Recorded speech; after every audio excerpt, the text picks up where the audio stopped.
hospitals are shit, and I don't recommend taking advantage of their healthcare. But in the general perspective, like, it is expensive for the U.S. government to pay for all those retirees after 20 years. I think this whole thing is so that soldiers, their contracts and their ability to get retirement bonuses and their retirement pension and all that jazz isn't 20 years anymore. Now it's 40 years, because now you as a soldier are good until you are 60, not just 40, which is the average, 40 to 50. Okay. And now you're good till you're 70, or now you're good until you're 80. And it's an economic play. $2.8 million or $3 million to fund this research. Oh, that's a drop in the bucket compared to the socialist programs that you pay for retired military, for veterans. You're 6 minutes away from a live episode of Free Talk Live. Listen live at freetalklive.com. From Feature Story News in Washington, I'm Simon Marks with the Week in Review. And the week ended with the much-delayed Tokyo 2020 Olympic Games officially beginning in the Japanese capital. On opening day itself, protesters took to the streets of Tokyo, demanding the tournament be scrubbed because of the risks created by COVID-19. But the head of the International Olympic Committee says the Games represent a huge opportunity for the world to come together despite the pandemic and despite the absence of spectators. Rob Harris, global sports writer with the Associated Press, is in Tokyo. It's been very much a sombre atmosphere at this opening ceremony, a real downbeat tone, which is reflecting the local mood in Tokyo, the national mood in Japan, for a Games that really many did not want to see go ahead. It's already been delayed a year, of course. It was due to be staged in 2020, given the name, the 2020 Olympics. And it's gone ahead despite the fact the Tokyo area is in a state of emergency. The White House was accused this week of attempting to cover up so-called breakthrough cases of COVID-19 that occur when a fully vaccinated person contracts the virus. It was only after reporters probed rumours of an infection on the White House campus that Press Secretary Jen Psaki revealed it wasn't the first. Let me confirm that yesterday a fully vaccinated White House official tested positive for COVID-19 off campus. In accordance with our rigorous COVID-19 protocols, the official remains off campus as they wait for a confirmatory PCR test. Meanwhile, President Biden caused controversy by telling Americans they can't contract COVID after they've been vaccinated, even though in Los Angeles County alone this week, 20% of positive cases were among fully vaccinated Americans. The Centers for Disease Control may change course in the coming week and tell all Americans to start wearing face masks again as the Delta variant spreads. There were extraordinary scenes in central China, where at least 25 people died in what meteorologists say were the heaviest rains for 1,000 years. Jiangsu in Henan province was the epicenter, with some people becoming trapped in trains and tunnels of the city's underground system. FSN's Beijing bureau chief is Patrick Falk. The images that we've seen include pictures of roads completely submerged and cars getting washed away, as well as water bursting into subway stations. And of course, these particularly harrowing images of people trapped in trains, almost neck deep in water. Billionaire Amazon founder Jeff Bezos took his first trip into space this week, but America swooned over one of his 3 fellow passengers. 82-year-old Wally Funk became the oldest person ever to head into space. I loved it. We had a great time. It was wonderful. I want to go again, fast. I think she enjoyed it. From bureaus worldwide, this is FSN. US markets appeared to shake off concerns of a looming third wave of COVID-19 in the US, with share prices recovering towards the end of last week. Investors are now looking ahead to earnings reports from some of the biggest names in technology in the week ahead. From FSN's business desk in New York, Sarah Walton reports. Figures released on Friday showed US business activity grew at a moderate pace in July for the second month in a row. Analysts say economic activity is falling below expectations for the second quarter. It comes as companies face a shortage of raw materials and labour, as well as rising inflation. On Thursday this week, the government will publish its snapshot of second quarter gross domestic product.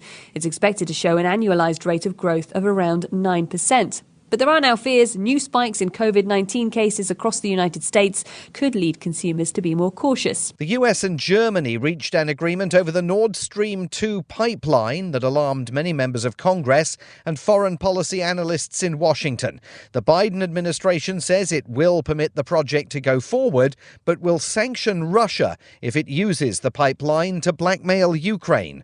From FSN's Washington bureau, Giles Gibson covered the story. Testifying to the US Senate on Wednesday, the State Department's Victoria Nuland said Germany has agreed to push for EU sanctions against Russia if it tries to, quote, use energy as a weapon or shows aggression towards Ukraine. The US fears the pipeline, which is almost complete, will give Russian President Vladimir Putin leverage over Western Europe. Republican Senator Ted Cruz has accused US President Joe Biden of a total surrender to Putin. Stories we'll cover in the coming week: the Olympics, of course, both the news and the sporting achievements, and the EU may approve the Moderna COVID vaccine for children aged 12 to 17. And that is the Week in Review from Feature Story News. Simon Marks reporting. California is reeling from Super Rainbow Percival, which left a trail of devastation along the West Coast. A luminous band of destruction touched down in Santa Barbara. Percival set a record as the most powerful rainbow in U.S. history, with at least 30 confirmed fatalities and damage estimates in the billions. The vividly saturated colors seared through homes and roads, charring everything in its path. Those exposed to the rainbow's fury say they're lucky to be alive. The sky was completely blue. All of a sudden, it's filled with brilliant hues of red and indigo. All I can say is when I was a kid, rainbows didn't cut people in half. Meteorologists say that Percival is just the latest in a pattern of increasingly dangerous rainbows, and that they're only growing stronger as global temperatures rise. Percival also comes on the heels of some extreme weather phenomena overseas. Authorities in the Philippines are still searching for thousands in the aftermath of mega sunset Wilma. This is the Onion News Network.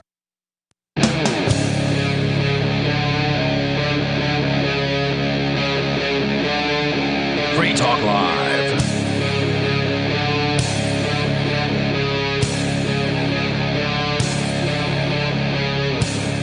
It is Free Talk Live. 603-283-6160 if you want to join the discussion. That's 603-283-6160.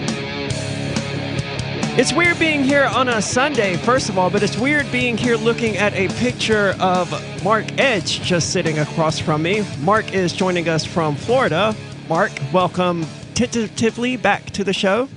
Thank you. I can't make the little picture on the chair's lips move, but I can assure you my lips are moving. Yeah, well, I mean, clearly because you're speaking, but it is weird looking at a picture of you just sitting there smiling. I would almost say smugly, but you don't strike me as really a smug kind of person. I leave that to Ian. Okay, fair enough. So I saw an article tonight, Mark, that I think you'll find interesting. Facebook wants you to connect with God, rather, and they want you to do that on Facebook. I can hardly imagine how that's done, but go ahead. Yeah. Months before the megachurch Hillsong opened its new outpost in Atlanta, its pastor sought advice on how to build a church in a pandemic from Facebook. The social media giant had a proposition. Sam Collier, the pastor, recalled in an interview to use the church as a case study to explore how churches can, quote, go farther on Facebook. For months, Facebook developers met weekly with Hillsong and explored what the church would look like on Facebook and what apps they might create for financial giving, video capability, or live streaming. When it came time for Hillsong's grand opening in June, the church issued a news release saying it was partnering with Facebook and began streaming its services exclusively on the platform. So, I gotta say, I'm scared. Yeah, it's a little weird, first of all, to think about a church working directly with Facebook. But it's even weirder how they implemented it. They basically just created some apps and are live streaming to Facebook, from what I can tell. So, I attended church, or what passes for church for me. Right, because you're a Quaker, right? Right. I go to Quaker meeting, so we don't call it church. We think that the term church should be reserved for the entire body of believers. But, the Quaker smugness to the side. Now the picture makes sense. I got to choose today between presumably being able to go to a local Quaker meeting here in Sarasota, Florida, where I am currently, and my normal Quaker meeting from Keene, New Hampshire, the Keene Friends, and because we can do Zoom. So I was going to ask because you're not here in Keene, obviously, Nope. as you just said. So your Quaker, your local to Keene Quaker group actually does have Zoom meetings? Right. We have a 91-year-old member whom is pretty much, stuck in the nursing home. He really can't get out and get about, but it's nice to have him on. And the nursing home's been great during COVID. They started doing this and they've continued doing it. Even now, I'm not sure if COVID's over or not, but somebody certainly thinks it isn't. And so he got to be on. And it also allows members who are traveling, and that's happened quite a bit, to be on too. So here I got to am. tell you though, when I think of Quakers, I don't think of Zoom meetings online. I know many people sort of equate us in many ways with Amish because of the Peace Church activist aspect, and that therefore we wouldn't necessarily embrace technology. But that's just not that's not accurate for Quakers.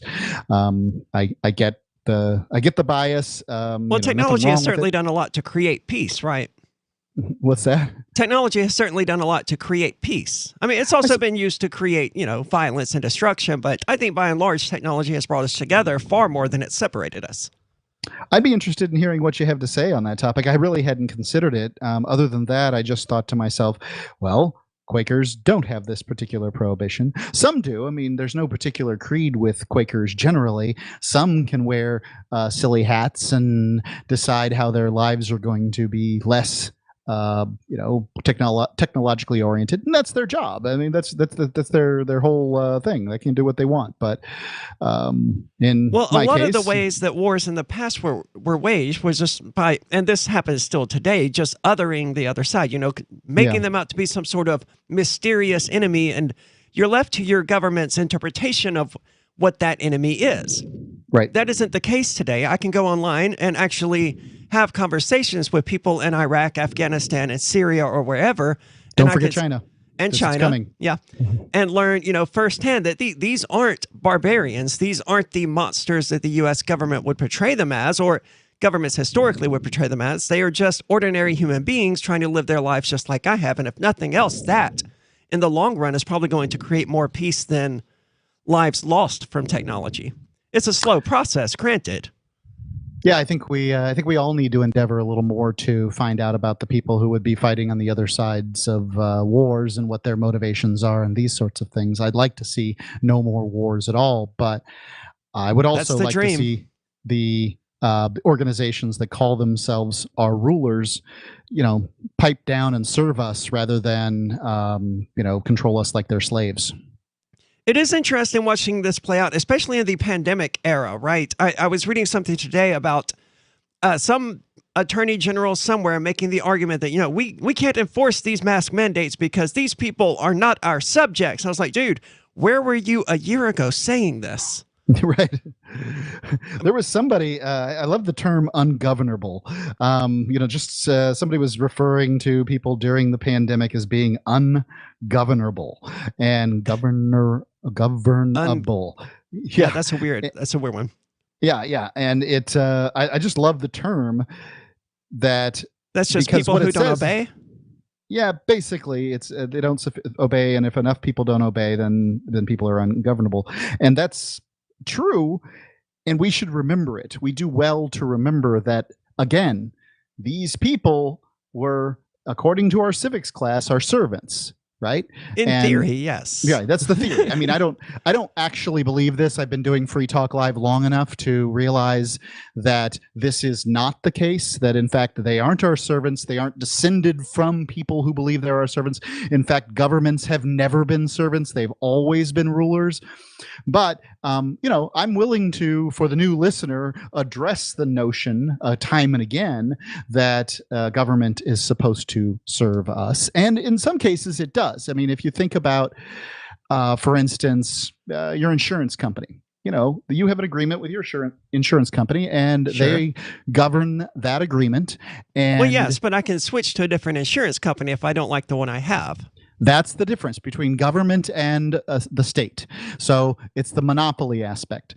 The state, you pick the government around the world. I like to consider the United States government, but we have here in the United States, we have a cartelized state. So you either have the federal government telling you what to do, or the state government, or a local government. It really just depends where it is. But anyway, they all claim a monopoly privilege in the use of violence in a given landmass. Right. You will do what we say, or we will come to your house and beat the crap out of you. And ultimately they will. They are. And I have to agree, that's a large part of the arguments I've made in the past is that a state is a type of government, but just because something is a government doesn't mean it's a state. Like you have organizations like IEEE, which I don't remember what it stands for right now, but it's basically the government of technology, and they don't use violence to enforce their protocols on people, but it's because of IEEE governing the IT world that you're able to take any device that has Wi-Fi and connect it to any Wi-Fi network and have internet access. If we had left that to governments, none of it would have ever happened, especially not as seamlessly as it did. So we certainly can have, rules and protocols and things like that people abide by voluntarily without the initiation of violence. But another major aspect that separates the state from just a government in general is the religious drapings that, at least the modern state has put itself in. And I don't know if that's how true that is historically, but as far as I can tell, it's always been the case with, pharaohs being worshipped as gods and things like that. But I don't know, maybe there was a time when the state didn't have the religious aspect to it. Maybe a caller out there knows. 603-283-6160. If you want to join the conversation, that's 603-283-6160. More coming up about worshiping God on Facebook. When a lunar observatory detects a radio broadcast originating from Proxima Centauri, the nations of Earth discover their first contact with an alien race may also be their last. With the Proximans facing an extinction-level disaster, Earth must choose between sending a ship on a multi-year journey or allowing nature to take its course. Saving Proxima, a hard science fiction thriller by Travis S. Taylor and Les Johnson from BaneBooks.com. Are you tired of governments murdering people around the world? Stop using their money. There is an alternative. Bitcoin is a stateless, free market, non-political currency. Bitcoin cannot be inflated or controlled by any government. By using their money, you are helping the state. Stop doing it! You have an incredible alternative available now. Learn it, use it, spread it. Get started with Bitcoin at Bitcoin.com. That's Bitcoin.com. Do you feel like your nation, state, or community no longer holds your values? Have you dreamt of a place where people agree that liberty is important and are free to pursue their projects so long as they respect the property of others? There are many people just like you that are discovering freeprivatecities.com. Their social media links are at the upper right of the page at freeprivatecities.com. All skill levels will be needed when the first of the Free Private Cities opens. It's sooner than you think. Stop arguing and build. freeprivatecities.com. If you want to know the latest about Free Talk Live before we go on the air, all you need to decide is how you want it delivered. It's your choice. Visit news.freetalklive.com to receive our usually weekly news updates by email. Plus, we have a Twitter account at twitter.freetalklive.com, and you can follow us on the decentralized Mastodon platform at toot.freetalklive.com. So please follow us at toot.freetalklive.com and sign up for our emails at news.freetalklive.com. Phone records, financial and location data, Prism, Tempora, Xkeyscore, Boundless Informant. Hey y'all, Scott Horton here for offnow.org. Now here's the deal. Due to the Snowden revelations, we have a great opportunity for a short period of time to get some real rollback of the national surveillance state. Now they're already trying to tire us by introducing fake reforms in the Congress. And the courts, they betrayed their sworn oaths to the Constitution and Bill of Rights again and again, and can in no way be trusted to stop the abuses for us. We've got to do it ourselves. How? We nullify it at the state level. It's still not easy, but the Off Now project of the 10th Amendment Center has gotten off to a great start. I mean it. There's real reason to be optimistic here. They've gotten their model legislation introduced all over the place, in state after state. I've lost count, more than a dozen. You're always wondering, yeah, but what can we do? Here's something important, something that can work if we do the work. Get started cutting off the NSA support in your state. Go to offnow.org. The LRN.FM social media channels have been revamped. We've eliminated Facebook and focused on other platforms like Twitter and Mastodon, the decentralized alternative to Twitter. On our accounts, you'll find posts from multiple LRN.FM show hosts together in one place. Follow us on Twitter at twitter.lrn.fm, or better yet, move to the decentralized Mastodon social media platform at toot.lrn.fm, toot.lrn.fm. I think you'll like it. Are you a cryptocurrency advocate? The Crypto Tip is the ideal outreach tool to help new people discover cryptocurrency. It's a printable business card-sized tip that you can give to service providers, preferably in addition to a good cash tip. When the server scans the QR code, it'll bring up an explanation of cryptocurrency, how to install a wallet, and allow them to claim the tip. If they don't claim the crypto, you get your tip refunded to you after a time period you specify. Plus, if they do claim the tip, you get an email alert. Create as many tips as you want at cryptotip.org. That's cryptotip.org. We're still not sure why you'd want to watch, but our video feed is streaming nightly for free at cam.freetalklive.com.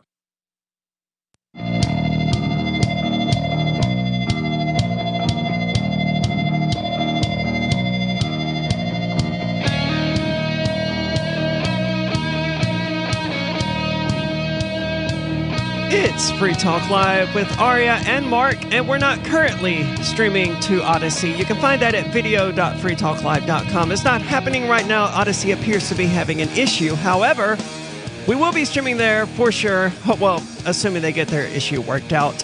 Wednesday night, you're not going to want to miss it. Probably you're not going to want to miss it. It's Topless Tuesday is coming to Wednesday nights. Wednesday night, of course, is She Talk Live, where we're going to be topless in the studio. That's going to be myself and two normal women in the studio topless. So definitely check that out because we can't be censored there.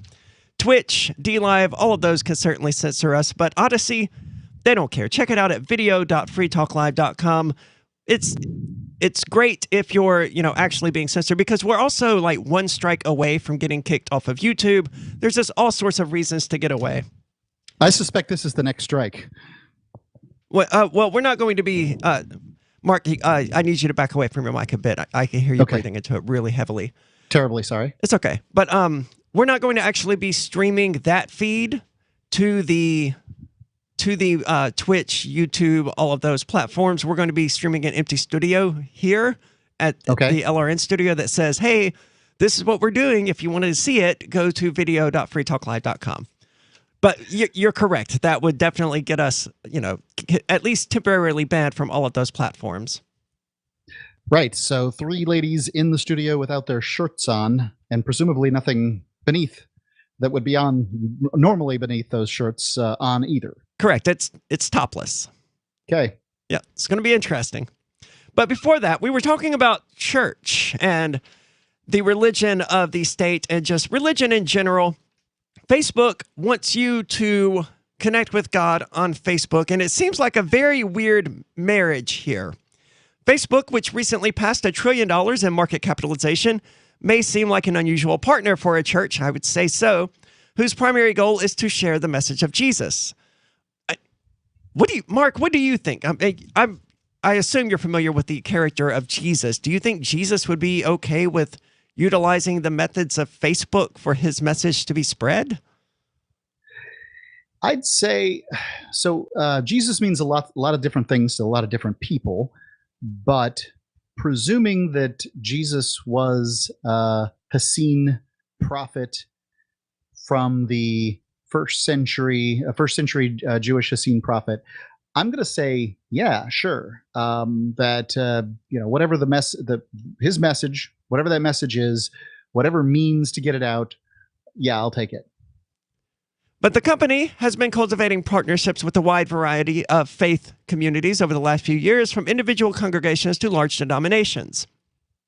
Now, after the coronavirus pandemic pushed religious groups to explore new ways to operate, Facebook sees even greater strategic. Facebook wants to exploit Christianity to make more money. They want to exploit the desire of Christians to reach larger audiences to make more money. I don't know that I think Jesus, as characterized in the Bible, would be okay with that. I get your now I'm beginning to see your point on this particular thing because of the ads that might appear during someone's religious service or something like that. Now, not to say that churches haven't had advertising in their their hymnals and documents and things like this for a very long time, but sure. Well, someone has to pay for those little Sunday bulletins they print out, right? Right. This bulletin, that's the term. And if they use tithe money, then that's less money that, God gets, because of all of the things that God is. He is not good with money. Why is that? Because he needs money all the time? It always needs more money. Well, I guess. I think churches always need more money, and I think that that's something that one needs to address with for oneself.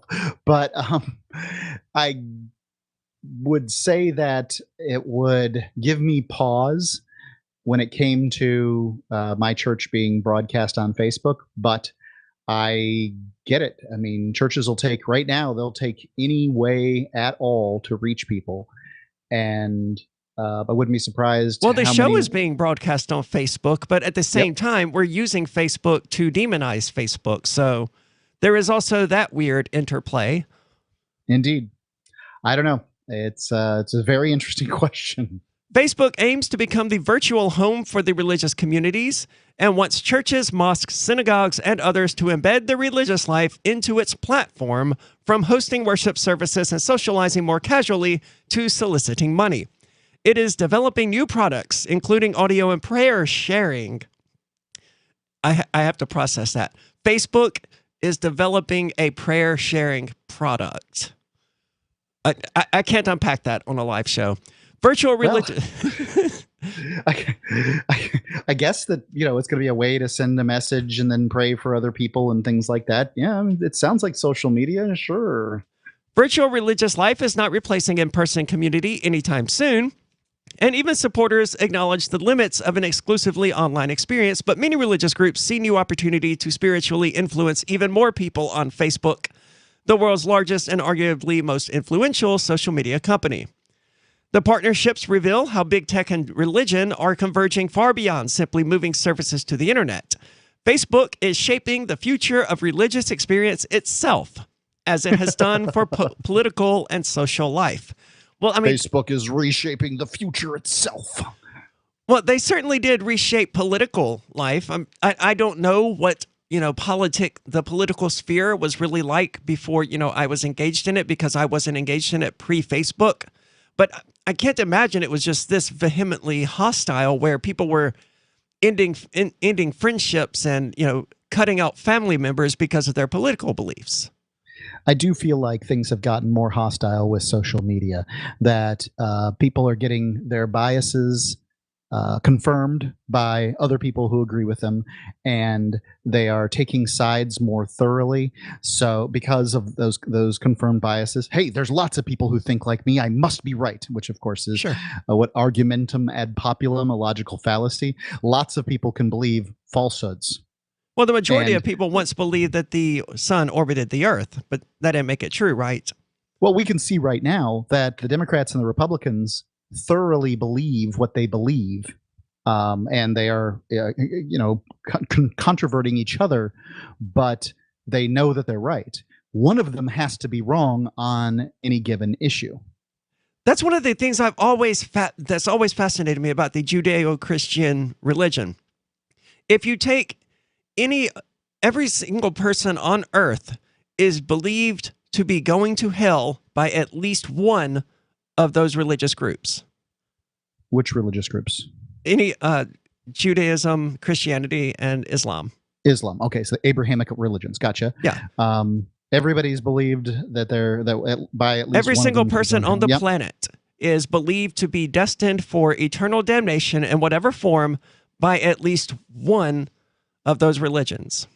I'd like to say this. My mother raised me believing that the Jews were the God's children. Even if they didn't believe exactly what Christians believed, they were God's children. And that, that Muslims were the children of Ishmael versus the children of Isaac, and that it's all one family. So I think there are some Christians out there that believe that as long as you got it somewhat right, you'll go to heaven.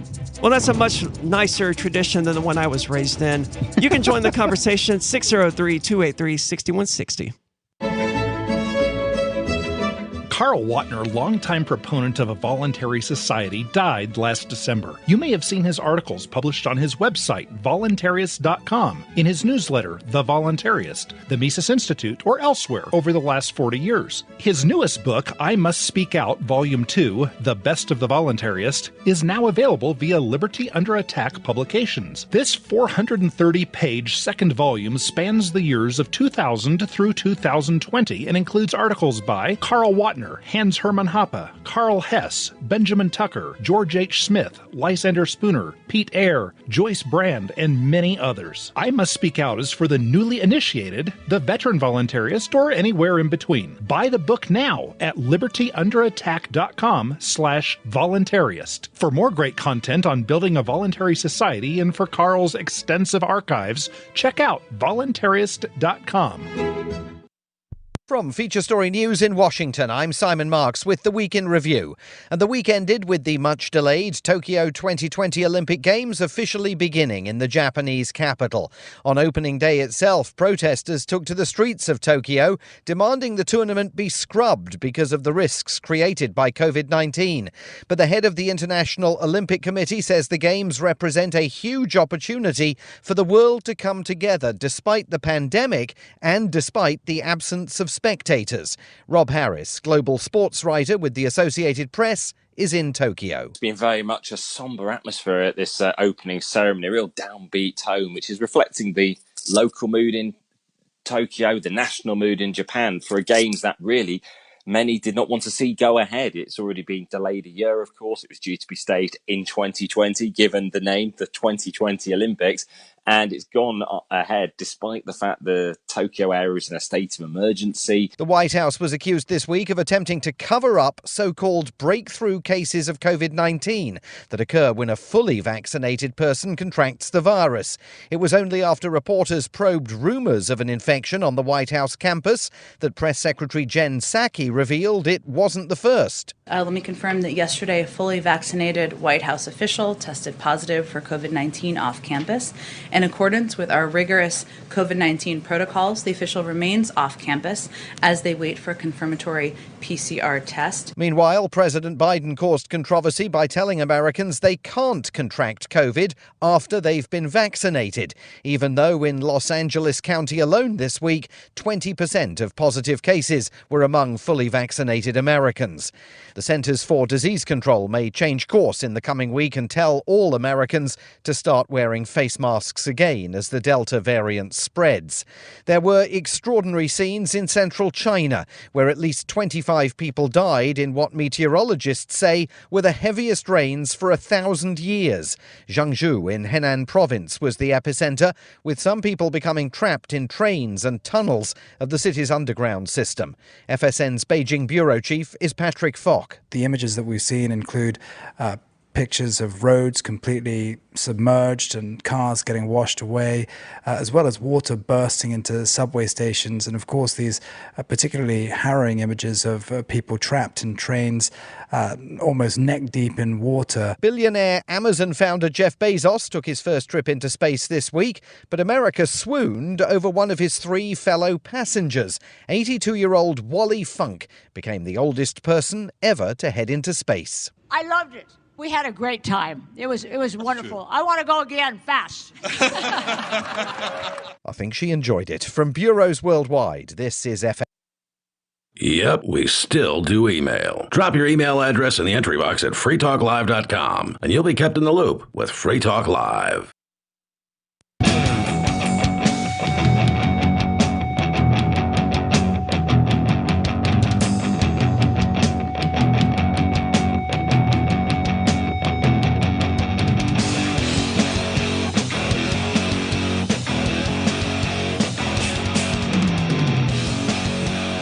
It's Free Talk Live, 603-283-6160. If you want to join the discussion, that's 603-283-6160. Joined via remote by Mark, of course. And I want to tell you about Bitcoin.com. It is the best place to go to learn about cryptocurrency. It only takes a couple of minutes. Just click Getting Started at the top of the page, and you can watch a number of short little videos there. And you can find out the basics about this world-changing technology, because it is world-changing technology, and the boat hasn't set sail yet for all of those people who are concerned about, missing out on cryptocurrency. There's still plenty of time. But if you do already know about cryptocurrency, news.bitcoin.com has all of the news and headlines that's relevant to you. You can find it at news.bitcoin.com. So, Mark, we've been talking about religion, but I want to switch the subject here, because I've got another article from Drudge Report, and I think it's worth getting into. A crypto-based shadow financial market spooks regulators. Watchdogs are warning that some DeFi activities are probably illegal under federal law and pose serious danger to consumers. I suspect just about every activity is probably illegal somewhere. And the difficulty of knowing that just points out how ponderously silly our governmental systems are. Well, I've never read it. It's on my list of books to order in the near future now that I'm actually rebuilding my library. Have you ever read the book American Gods, by the way? American Gods, no. Okay. Apparently, it's really popular. I've never read it. It just happened to catch my eye at Bull Moose the other day, so I picked it up. It's really weird. So I've only got it like 2 chapters into it, so I can't comment on it. It just seemed like something you would have read. But 5 felonies a day, or is it 3? It's 3 felonies a day is the book. I have not read that one either. It's not available on Audible, or at least I didn't see it on Audible when I looked the last time. See, I'm not a big fan of audiobooks. I'm more of the type to actually sit and listen to music and actually read the physical book. And the audiobook conflicts with the music that I want to listen to. So but of course you want to listen to audiobooks while you're doing some of the countless amounts of driving that you do, right? That's true. Yeah. I will say that back when I was driving more frequently, I will never forget when I discovered the majesty of audiobooks in that context. Right? Yeah, sure. It's great. Because you can drive around and you can learn stuff, and it's amazing. Or you can listen to the same 6 albums over and over for the rest of your life. Anyway, right, the ones that are played on the radios, or on the radio stations, or just what you've got. I mean, your favorite stuff. Yeah. Yeah, I mean, that's one of the advantages of Spotify, is that it does create new daily mixes and stuff like that. But in general, yeah, it falls back to your favorite 100 or so songs, and it just sort of rotates through those, and it gets really old really quickly. But anyway, new financial services built on cryptocurrency are offering consumers the ability to borrow and trade billions of dollars without the oversight of bankers or their regulators. Washington is now scrambling to catch up, like 10 years late. The horrors. I mean, somehow you can borrow money from somebody without a Washington regulator's permission. Like the breathless concerns here just amaze me. I read an article today, Bye Bye Bitcoin, where the author's like, we don't need this. This is terrible. It's criminals use this. Like, this is the playbook from 5 years ago, guys. Yeah, let it go. Even the Department of Justice and I think the FBI have come out and both said that, the majority of Bitcoin transactions are totally white market. Yeah, and that's majority. It's much more than that. Also consider that, drug kingpins aren't compiling rooms of Bitcoin. It's dollars and euros they're using. Yeah, and you can't buy bombs from Lockheed Martin with Bitcoin. Nope. Thank goodness. Nor can you snort cocaine with Bitcoin. Washington, you can't roll it up. Washington is now... Okay, I covered that. Decentralized finance, or DeFi, operates on technology that powers digital currencies like Bitcoin and Ethereum. These services replicate the functions of traditional lenders and exchanges, but operate anonymously and automatically across computer networks. Regulators across the country are now working to get their arms around DeFi, including the Securities and Exchange Commission, the Commodity Futures Trading Commission, the Federal Reserve, and the Office of the Comptroller of the Currency. DeFi stands for decentralized finance, just for people who aren't quite paying attention. Okay. Yeah, I thought that caught that. But anyway, watchdogs are warning that some DeFi activities are probably illegal under federal law and pose serious danger to consumers who are putting their money into systems that have inherently less human oversight and accountability and are vulnerable to cyber attacks. Now, correct me if I'm wrong, but DeFi is just a framework, right? DeFi itself isn't doing any of this. People are using the DeFi network in order to do it. Right. Well, Bitcoin isn't, funding terrorists either, but they'll say things like that because, well, they feel like it. Good point. I'm very concerned there's none of the reporting, none of the normal pricing and regulatory limits, CFTC Commissioner Dan Berkowitz said in an interview. The bottom line is there's no free lunch anywhere in the economic system. Now, regarding the normal pricing and regulatory limits and all of that, some of these, I don't know if they use DeFi or not, but there are legitimate places where you can loan these websites your cryptocurrency, and they will loan them to other people and they will pay you interest. The amount of interest that people can get on these cryptocurrency loans, I've heard numbers as high as 10% versus banks, which gives you like 0.25% over 3 months or whatever.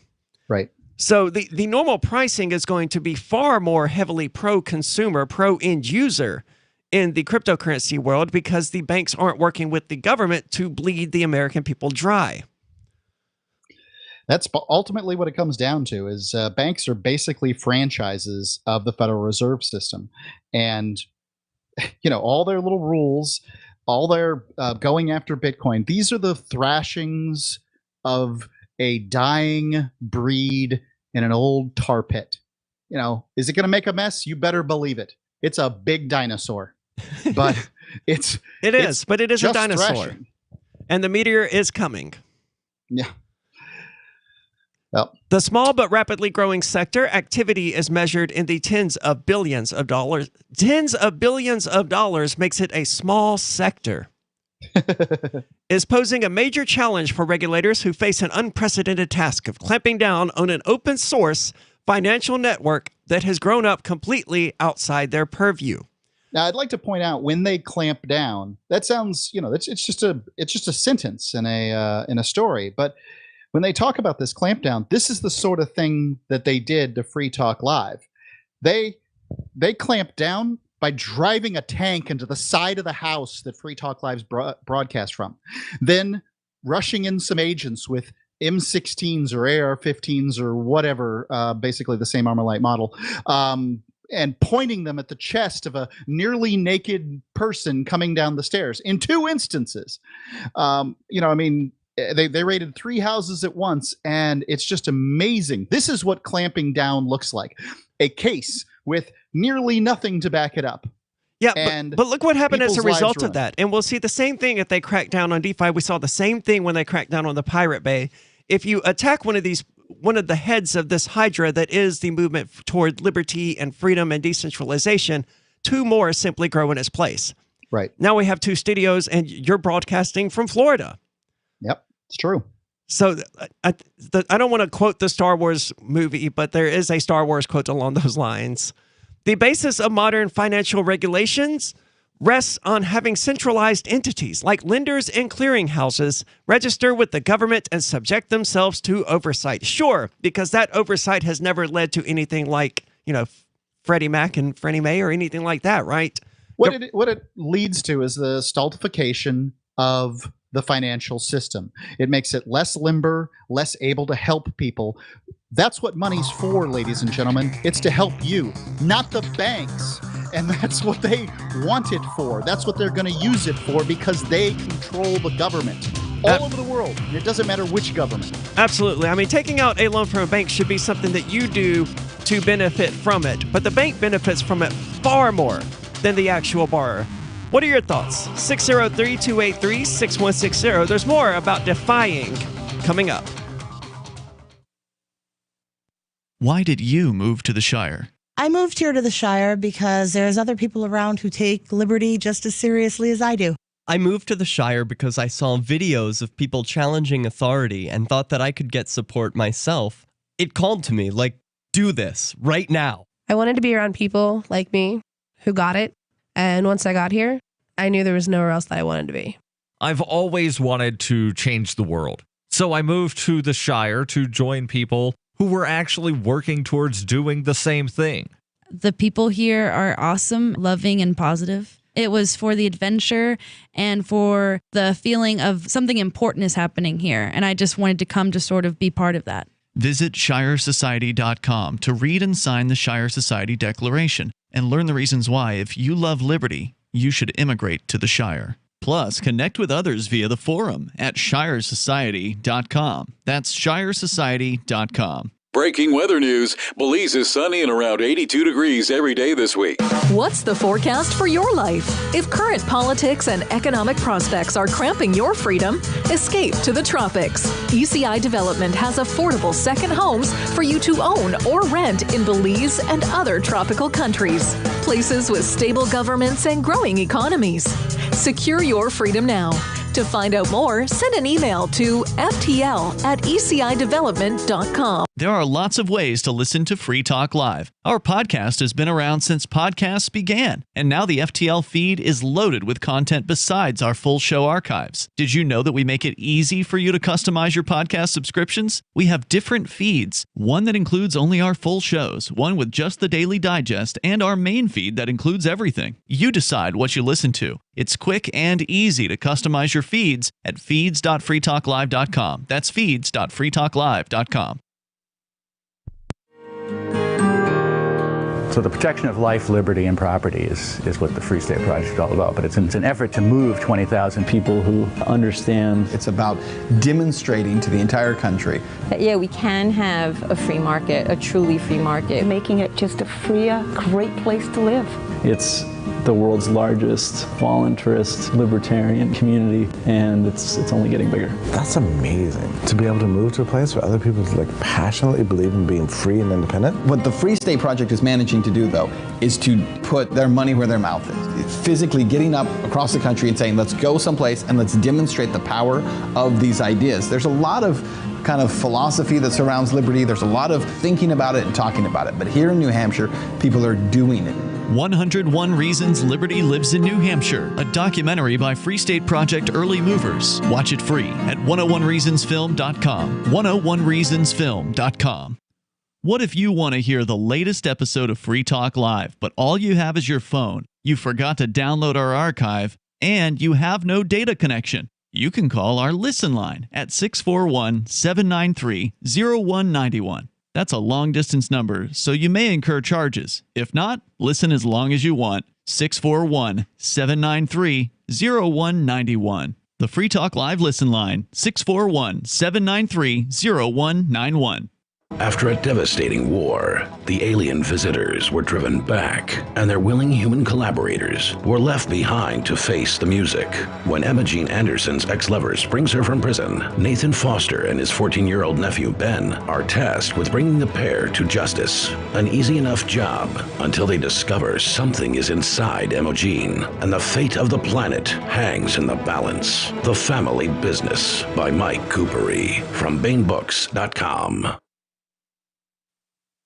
Got Telegram? You can follow our channel there and discuss show prep with other listeners at telegram.freetalklive.com.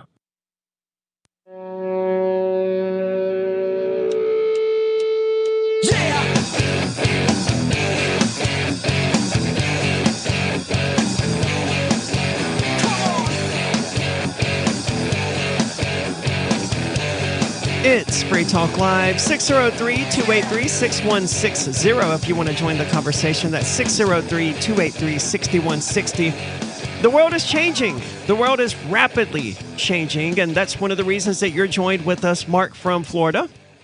Yep. Trying out a new way of delivering the show. Yeah, and it's unusual, but, when at least the picture is actually helpful because it does remind me that, you are there.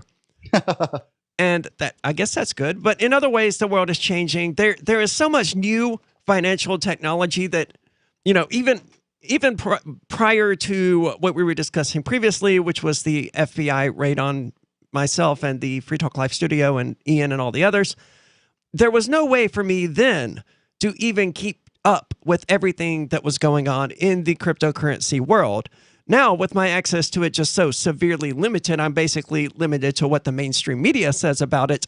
I have no idea what is going on. But DeFi came out so quickly, and it didn't catch my attention because it seemed like some sort of, it's a new Ripple. It wants to bend down to the regulators and, build things in a way that the regulators would like. But that didn't help Ripple any. And it seems that isn't the case with DeFi. But of course, there was so much happening then that, I couldn't really take out the time to read about the philosophy behind DeFi and what they were trying to do. It didn't even click with me that they were called DeFi. That is a strong indicator of what they want to do. Yeah. Same thing. To me, I just called it DeFi. Yeah. It never occurred to me that it was about defying. For the first time, you're starting to see DeFi protocols that are starting to set up procedures for borrowing and lending on a large scale. Alabama Securities Commissioner Director Joseph Borg said, "It's between unknown participants without any intermediaries." Oh, what a horrible thing. No intermediaries, no middleman to take your money. So now the question is, it's like Facebook, right? Like it's between unknown people talking to people that they don't know and without intermediaries. I mean, this is the sort of thing that they would have said about social media just a couple of years ago. Yep, absolutely. And that's what they're saying about cryptocurrencies now. And now they want to know, who do we put this on? Because it is decentralized, right? It is open source, as they said, which means there are countless people contributing to it. Many of them probably not using their real identities when they engage with it. I suspect not. DeFi flouts the old model, and its advocates say that's the point. A decentralized and automated market will lower costs, increase efficiency, and offer more transparency. Well, yes, you don't have to wonder about what secret bank policy or whatever unknown reason the bank has decided to do something, because it's there in the code. It's 100% transparent. And let's point out that the banks try very hard not to service certain groups of folks. You can forget that Falcon and the Winter Soldier, just talked about how difficult it was at one point for African Americans to get loans. Fine, let's just leave that to the side. We fixed that, you say to yourself. What about strippers? What about hookers? What about people that sell pot? In many of these states where pot's legal, they still can't get bank accounts. What about people who, in many cases, banks won't do business with gun stores? A whole variety of different people who are doing legitimate and legal business can't get a bank account. Banks decide whether you get the bank account or not. And believe me, they shut it down for a whole variety of silly reasons. And you're lucky if you get a reason.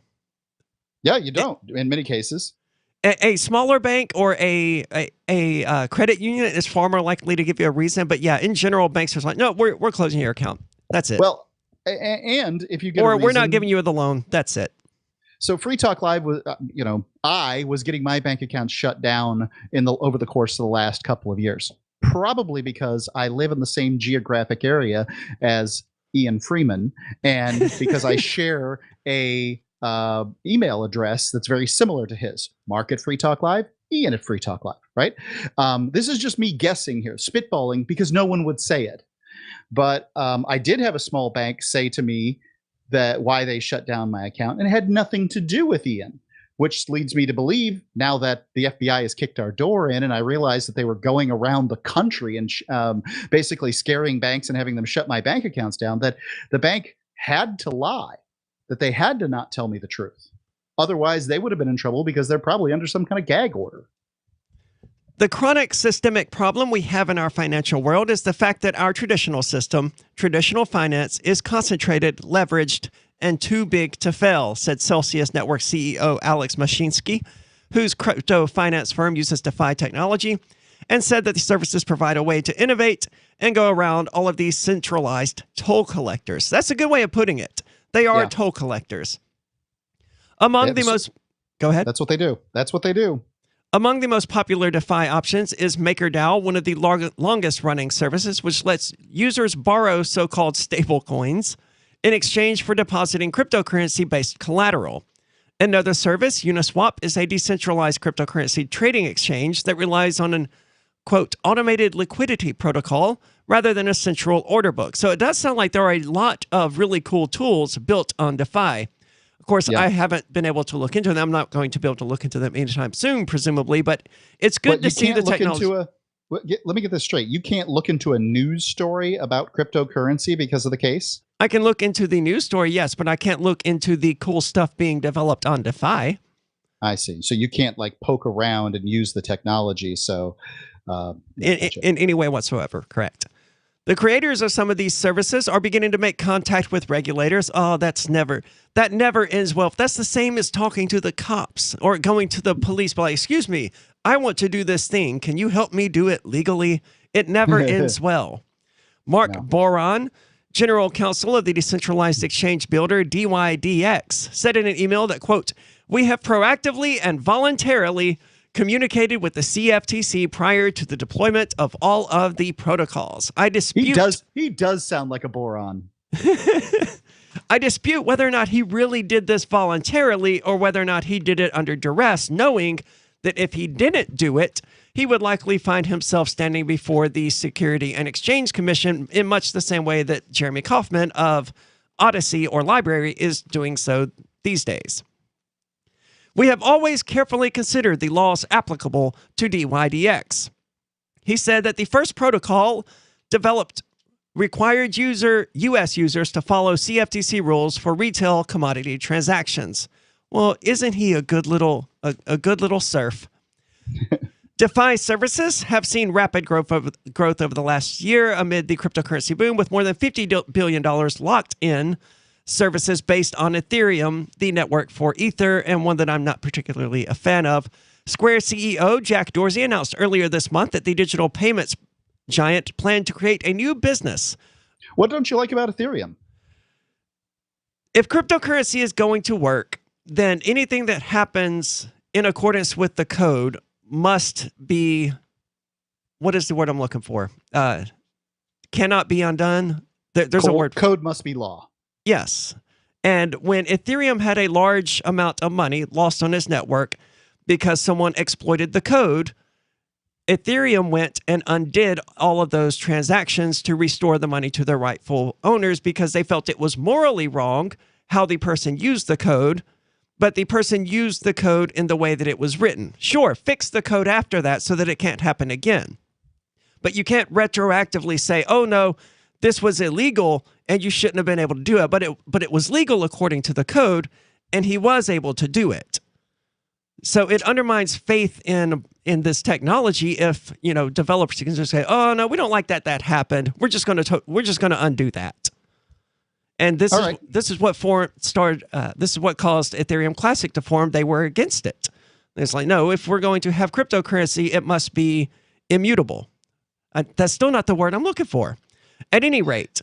Well, I would say that there's nothing wrong with going and using whatever method that you have to get what returned to you, what is yours, if a thief steals it. But I understand the But was the person really a thief? He was just using the code in a creative way to get the result that he wanted. Certainly, look, I get it. I get both of the arguments here. To me, I don't think that, my indictment against Ethereum would be the high cost of usage relatively recently, not things like, they didn't let that crook get his money. Well, when you put it like that, sure. But Ethereum certainly does have issues with this. First, using an Ethereum token isn't exactly the simplest thing out there. You'll have an easier luck. You'll have more luck trying to use the Lightning Network.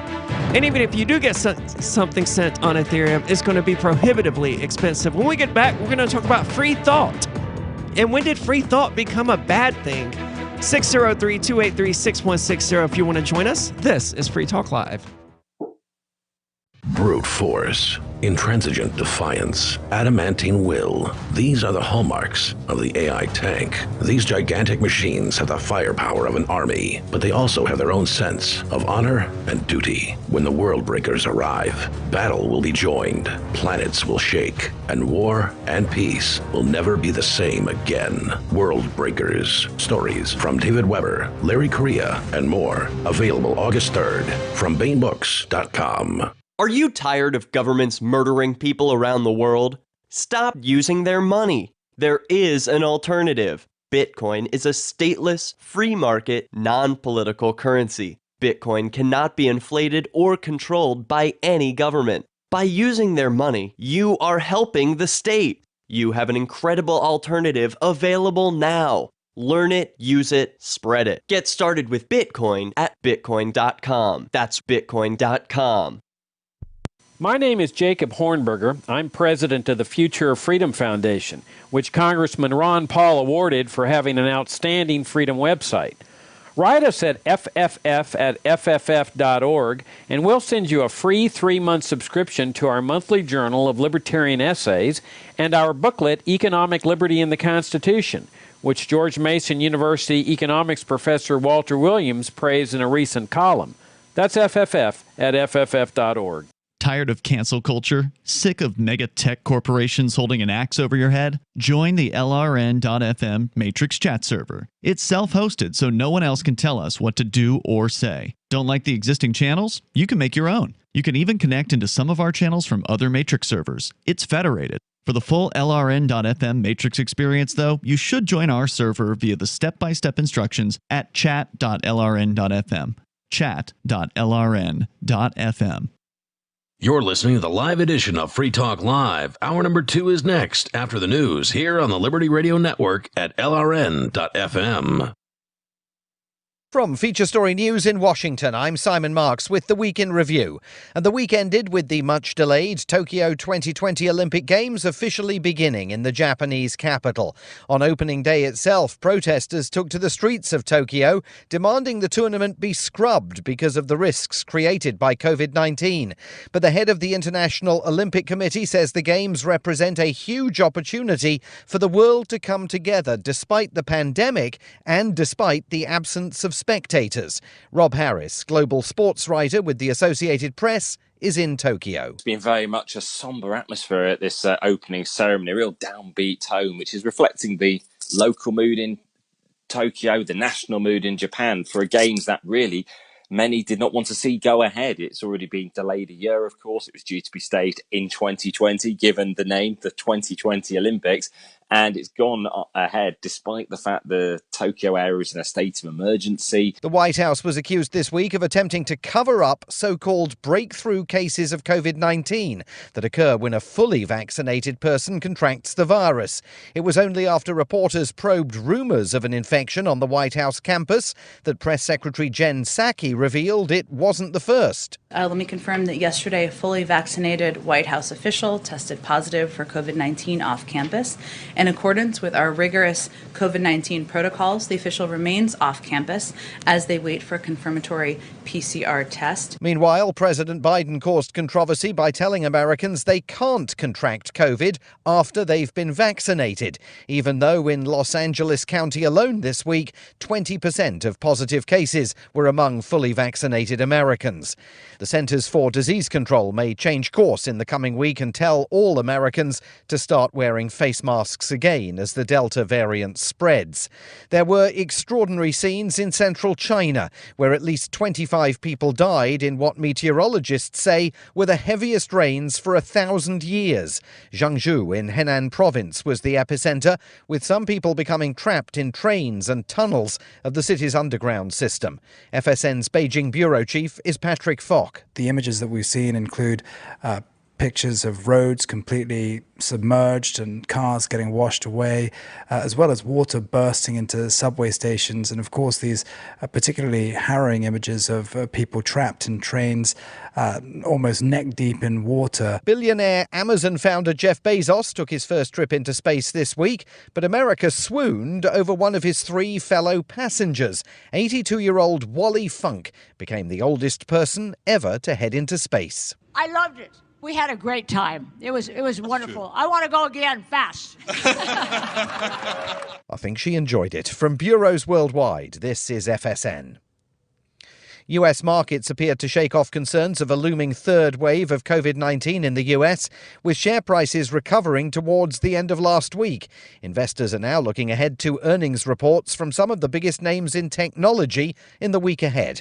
From FSN's business desk in New York, Sarah Walton reports. Figures released on Friday showed US business activity grew at a moderate pace in July for the second month in a row. Analysts say economic activity is falling below expectations for the second quarter. It comes as companies face a shortage of raw materials and labour, as well as rising inflation. On Thursday this week, the government will publish its snapshot of second quarter gross domestic product. It's expected to show an annualised rate of growth of around 9%. But there are now fears new spikes in COVID-19 cases across the United States could lead consumers to be more cautious. The US and Germany reached an agreement over the Nord Stream 2 pipeline that alarmed many members of Congress and foreign policy analysts in Washington.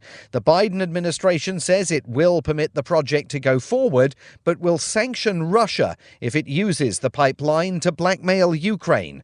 From FSN's Washington bureau, Giles Gibson covered the story. Testifying to the US Senate on Wednesday, the State Department's Victoria Nuland said Germany has agreed to push for EU sanctions against Russia if it tries to, quote, use energy as a weapon or shows aggression towards Ukraine. The US fears the pipeline, which is almost complete, will give Russian President Vladimir Putin leverage over Western Europe. Republican Senator Ted Cruz has accused US President Joe Biden of a total surrender to Putin. Stories we'll cover in the coming week: the Olympics, of course, both the news and the sporting achievements, and the EU may approve the Moderna COVID vaccine for children aged 12 to 17. And that is the Week in Review from Feature Story News. Simon Marks reporting. Markets went into a frenzy today after the price of money suddenly skyrocketed to $90 a dollar. Onion reporters spoke to economics professor Mark Cosgrave about the soaring cost of U.S. currency and the impact of increasingly unpredictable dollar-to-dollar rates. Right now, money prices are steeply rising with no signs of slowing down. This morning alone, the price of dollars nearly tripled, with 1 cent worth approximately $6. That's exponentially higher than even a week ago when money was trading at roughly $53 on the dollar. To put it bluntly, we're now in the midst of a national economic crisis. According to Cosgrave, the abrupt spike in dollar prices initially caused many Americans to hold on to their money, hoping that the $90 cost of dollars would soon dip back down. But as prices continued to climb, investors panicked and began purchasing as much money as possible. But with the cost of quarters hitting $4.97 and the $5 bill jumping to a 12-year high of $372, the days when you could get $30 or $40 for just a couple of bucks are unfortunately long gone. This is the Onion News Network.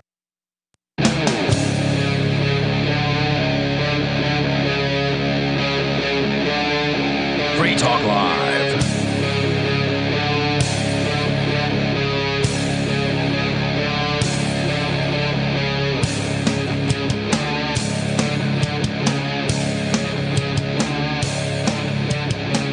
It's Free Talk Live. You're welcome to join us. 603-283-6160 if you want to weigh in on any of the topics we discussed, or maybe you have something else that's on your mind that you want to talk about. 603-283-6160 is the number to do that. With you tonight from the Free Talk Live studio, it's Aria, and joined via remote, Mark Edge. And Mark, you brought in this story about when it became just sort of taboo to think and speak freely. Is that right? Yeah, it's things seem to have changed a bit here in America, and things aren't the way that they used to be. Interesting. Well, change is not necessarily a bad thing. Nope, it's not necessarily, but I think that the way that we shut down each other's thoughts and thinking has gotten out of hand. I mean, like, there's just no everybody's evil if they don't agree with me, basically. Well, there certainly is a segment that thinks that, right? But I associate with a fair number of liberals. Some of them are outright socialist, and they're willing to tolerate my deviations from, the mainstream left positions. Right. I'm a hardcore, I would say hardcore capitalist, but when it comes down to it, I'm a free market voluntarist. But, that's still drastically different from the worldview that your typical LGBTQ person is almost required to espouse. You're supposed to be a Marxist. How can you support Black Lives Matter and be a trans person if you're not a Marxist? So I have heard rumors of this segment of the population, and I've certainly encountered that to some extent, but by and large, I don't think the problem is as bad as it's generally made out to be. At least in my experience. Now, I know a lot of the people that I know on Facebook in real life, and these people believe what they say.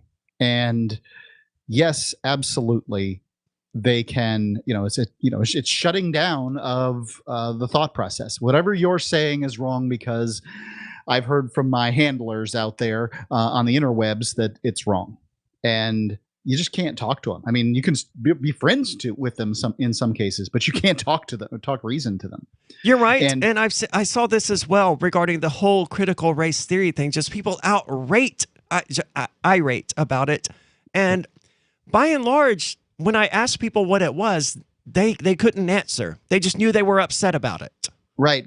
Critical race theory isn't terribly well defined, out there at all. Like, no, but if you're going to be upset about it, how come you don't support Black people having the same rights as everybody else? Well, of course I do. That's not what critical race theory is. That's just, the standard issue equality. And, yeah. And then on the other side, it's like, yeah, but they're taking over, and we're all going to be on cattle trains soon. Well, I'm not sure. Maybe, and whatever. Maybe libertarians will be. Right. Libertarians have been named. They may very well be on the cattle cars. It was Brennan, actually, former CIA chief. Is that what the guy's name was? I could never remember it. The one who said even libertarians were going to be people they went after? Yes, and even libertarians, right? That was the quote. I don't think they'll put libertarians on the cattle cars. I think they would rather just put a bullet in the heads of the libertarians. I mean, you're not going to get libertarians. Cattle cars is obviously an illustration as to what could happen, but when I look at this case with Free Talk Live, where I just watched the Friday bail hearing of Rich Paul. Thursday. And was it Thursday? It was. The Thursday bail hearing of Rich Paul. And it appears as though they're holding him unlawfully. They are now determined that they may be holding him unlawfully. So they've given themselves a week to figure out whether they're holding him unlawfully. I mean, well, it seems to be based on kidnapping to hold somebody unlawfully, and nobody's going to go to trial for that. Yes. Well, I mean, it seems to be based on how a previous precedent can be interpreted. I watched the hearing as well, and from what I could tell, a lot of it went over my head once they started talking about F1 and F3, and it's just, dude, I don't know anymore. This is beyond the purview of my expertise. But from what I could tell, it was something about this precedent that the attorney looked into, and it turned out not to justify the detention, which was weird because it was the precedent that the prosecutors had actually put forward as argument for detention, if I understand everything correctly. And you mean the law enforcement officers don't read the law? Well, fascinating. I don't know, right? It was all very confusing, and for a while my eyes glazed over because I just kept hearing these numbers and terms thrown at me that I didn't know what they mean. It looks to me like Rich Paul's going to get out, and they have 2 points that they failed on, and nobody's going to pay for it. Nobody's going to be held responsible for it. And I mean, Rich Paul's name is nobody. That's hilarious. None of these officious bureaucrats are going to be held responsible for breaking the law, even though they will hold you responsible thoroughly. Rich Paul's being held on a white-collar crime, a paperwork issue. Yes, that does appear to be the case. It's all very confusing, and I don't want to characterize it any particular way. I mean, people make mistakes, right?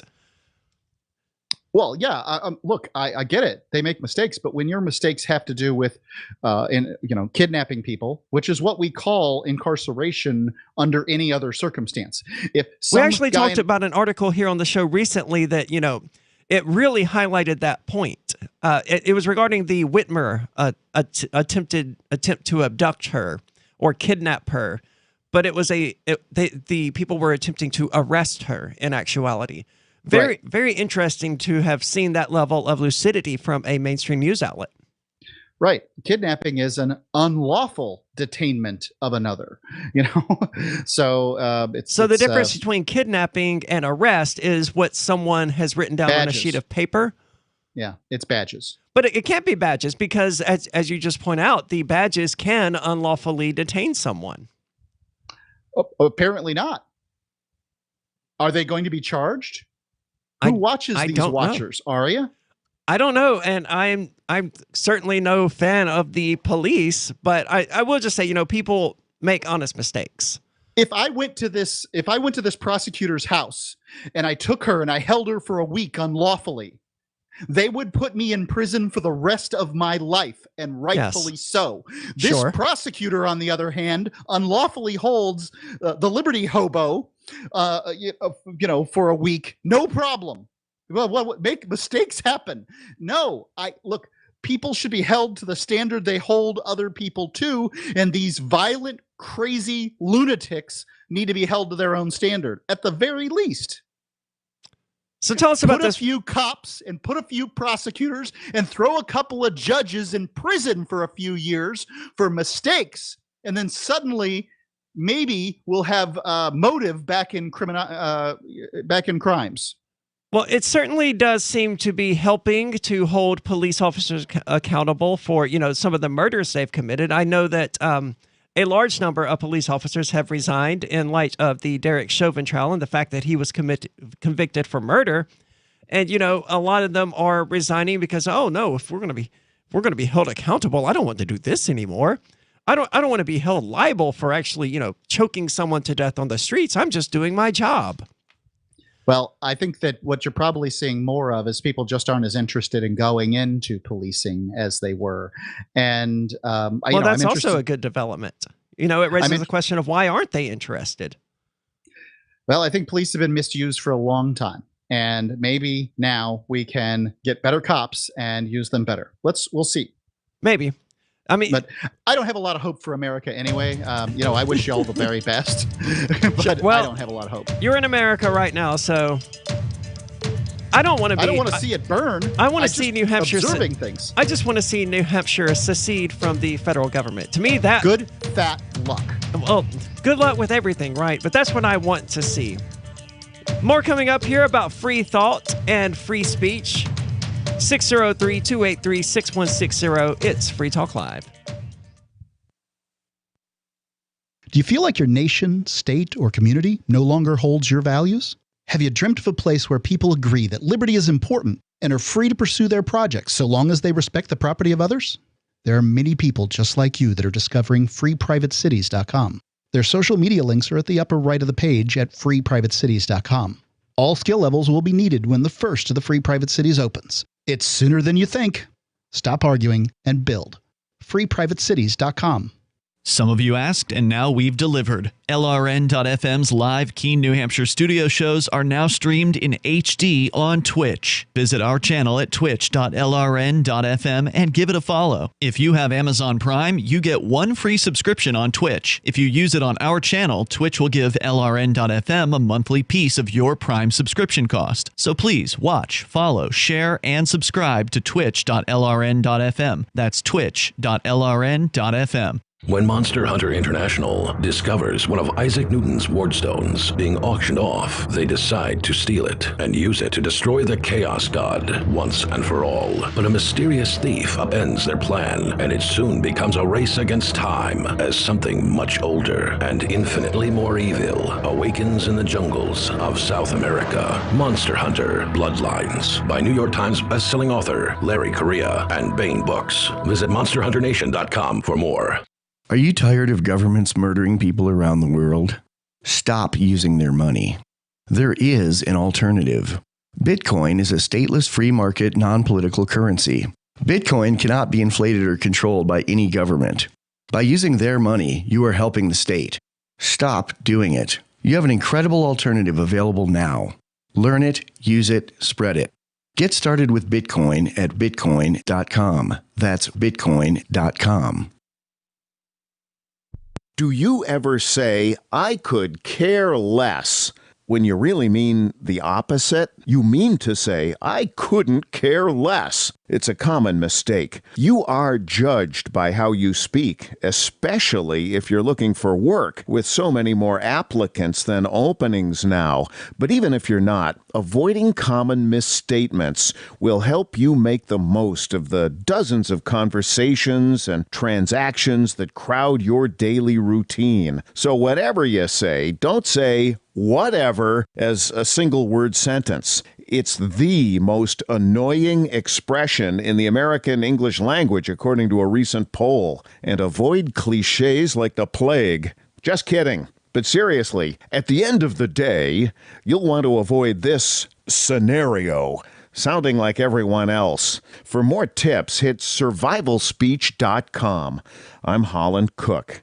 If you want to know the latest about Free Talk Live before we go on the air, all you need to decide is how you want it delivered. It's your choice. Visit news.freetalklive.com to receive our usually weekly news updates by email. Plus, we have a Twitter account at twitter.freetalklive.com, and you can follow us on the decentralized Mastodon platform at toot.freetalklive.com. So please follow us at toot.freetalklive.com and sign up for our emails at news.freetalklive.com. Is oral health important to you? If you don't like your own teeth, fresh breath, or kissing people, then by all means stop listening. Several years ago, I met Jessica Armand, founder and CEO of My Magic Mud, and I became passionate about the product that she created and never want to live without it. It's clinically proven to whiten teeth, but I find it does much more. They want you to love My Magic Mud as much as I do, so they're giving you a money-back guarantee plus 20% off. Go to mymagicmud.com and use coupon code FTL20 at checkout. mymagicmud.com, FTL20. Do you appreciate what we do? Help us advertise, market, and promote for just $5 a month at amp.freetalklive.com.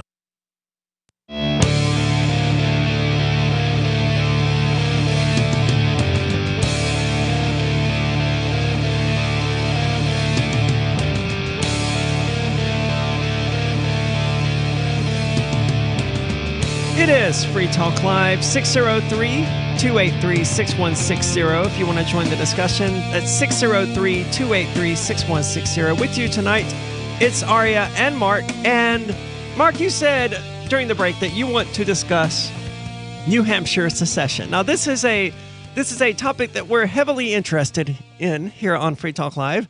Personally, I've pledged up to $2,000 in order to support the New Hampshire secession thing that's going on right now that Dave Ridley is working on. The way that it's worked out, there are three of us, and each one of us, fun enough, is contributing $666. So you don't seem to be a fan. I mean, you like the idea of secession, but you're realistic. I know it's also not going to happen, right? I know it's not going to, at least right now, it's not going to be successful, but it gets the ball rolling. It gets people talking. And, the more we normalize the idea, the more people hear the idea, the more normalized it will become in their minds until it doesn't sound so crazy. The first time people hear it. I'm fine with talking about secession, but I'm just as interested in secession as I am in leprechauns leaving a pot of gold in my toilet. This is just not going to happen. Okay. And the idea that we parade this out for libertarians. Okay. Let me interrupt real quick to say the very first person who ever said the story of the leprechaun was just considered completely crazy. And now you use the leprechaun in reference to, a fictitious creature. But let's not forget, people did once believe in leprechauns. And at some point, someone came along and just fabricated this story. And they probably sounded crazy the first time. People said, no, that's impossible. There was last night read on Free Talk Live a story that said that basically 37% of Americans support secession under whatever limited circumstances. I get it. Americans are talking about secession in a way that they weren't before, and Free Talk Live can take some credit for that because Free Talk Live's been around for 20 years now, and we've talked about every secession at every opportunity. But 2 Federal Bureau of Investigations raids on my studio has convinced me that New Hampshire is not a bastion of liberty. That that it doesn't matter moving for the Free State Project. When you are successful enough, they will figure out a reason to come after you. I know you're, dealing with this case, and it's terrible for you and that sort of thing. On the other hand, I've come to the conclusion this isn't about them trying to find out whether our computers were used in some dastardly scheme, or trying to figure out what the actual legality of Bitcoin is, or maybe some little old ladies got ripped off somewhere, or whatever the situation is. I think that this is the state cracking down on people who believe in freedom. And that's my belief. And I'm sorry, there's 3,000 free staters in the state of New Hampshire at this point? I think it's more than that. Okay, 5. What can and what have they done in order to prevent this, to do anything about it? I mean, I don't feel terribly free. And I have gone outside of the United States to begin looking for more freedom. I don't think this is the land of the free anymore. And I think the reason that we on Free Talk Live continue to say things like move to New Hampshire and New Hampshire is going to secede, whoopee-doo, is because we've run out of answers and we've stopped looking for new ones. The fact is that I don't know how true that is. I mean, I just got to New Hampshire like a little over 3 years ago. Let me back up. Well, are you freer than you were in Mississippi? Significantly so. How much? In what ways? Well, I'm not being attacked on the streets. Okay, so you have moved to a more liberal place, and you can now wear your skirts in public. Sure. Right? Okay. I can get gay married, but I'm not gonna. I can ride without a seatbelt on my car, but I'm not gonna. I could drive a motorcycle if I had one, and I'm not gonna get one without a helmet, and I certainly wouldn't without one. I benefit from all kinds of freedoms that I'll never use, and I pay higher taxes in New Hampshire than I ever did in Florida. And, there's all kinds of myriad. There, by the way, is this hidden income tax in New Hampshire that nobody ever wants to talk about. None of the free staters ever want to say that. There's no income tax in Florida. You could have moved to Key West and you wouldn't have had to shovel snow, and you would have been just as free in that way. And I'm not advocating for Florida, although I think it deserves its due during this COVID situation.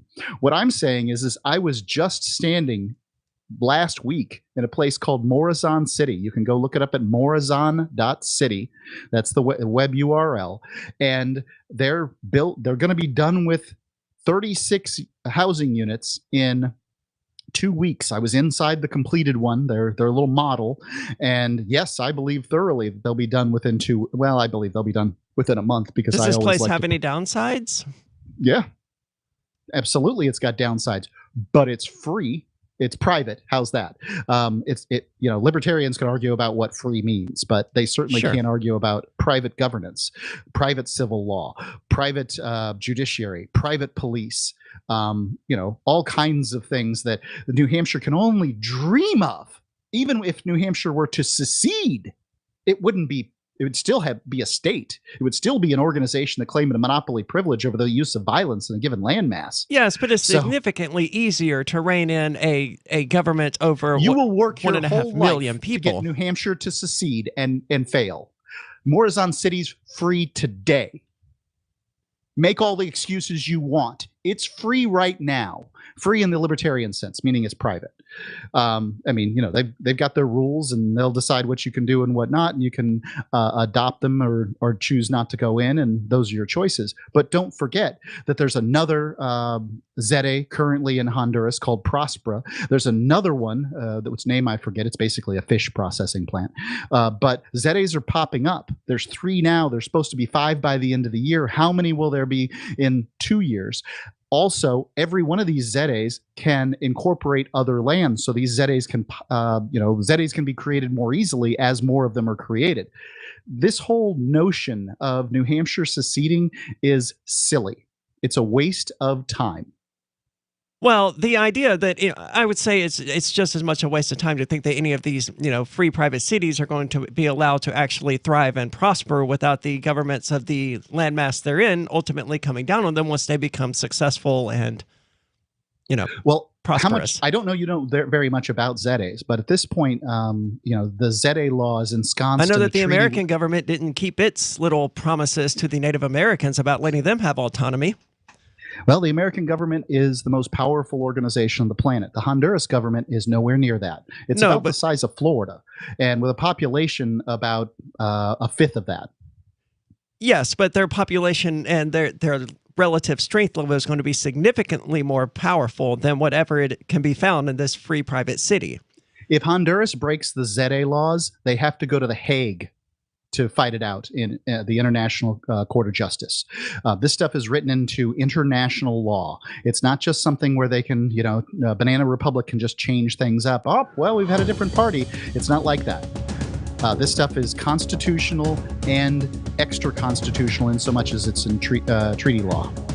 I understand that you think that, global government will protect you, but from what I've seen of government, they won't. They will do what they want. And that's equally true of New Hampshire seceding. The federal government would do what they want.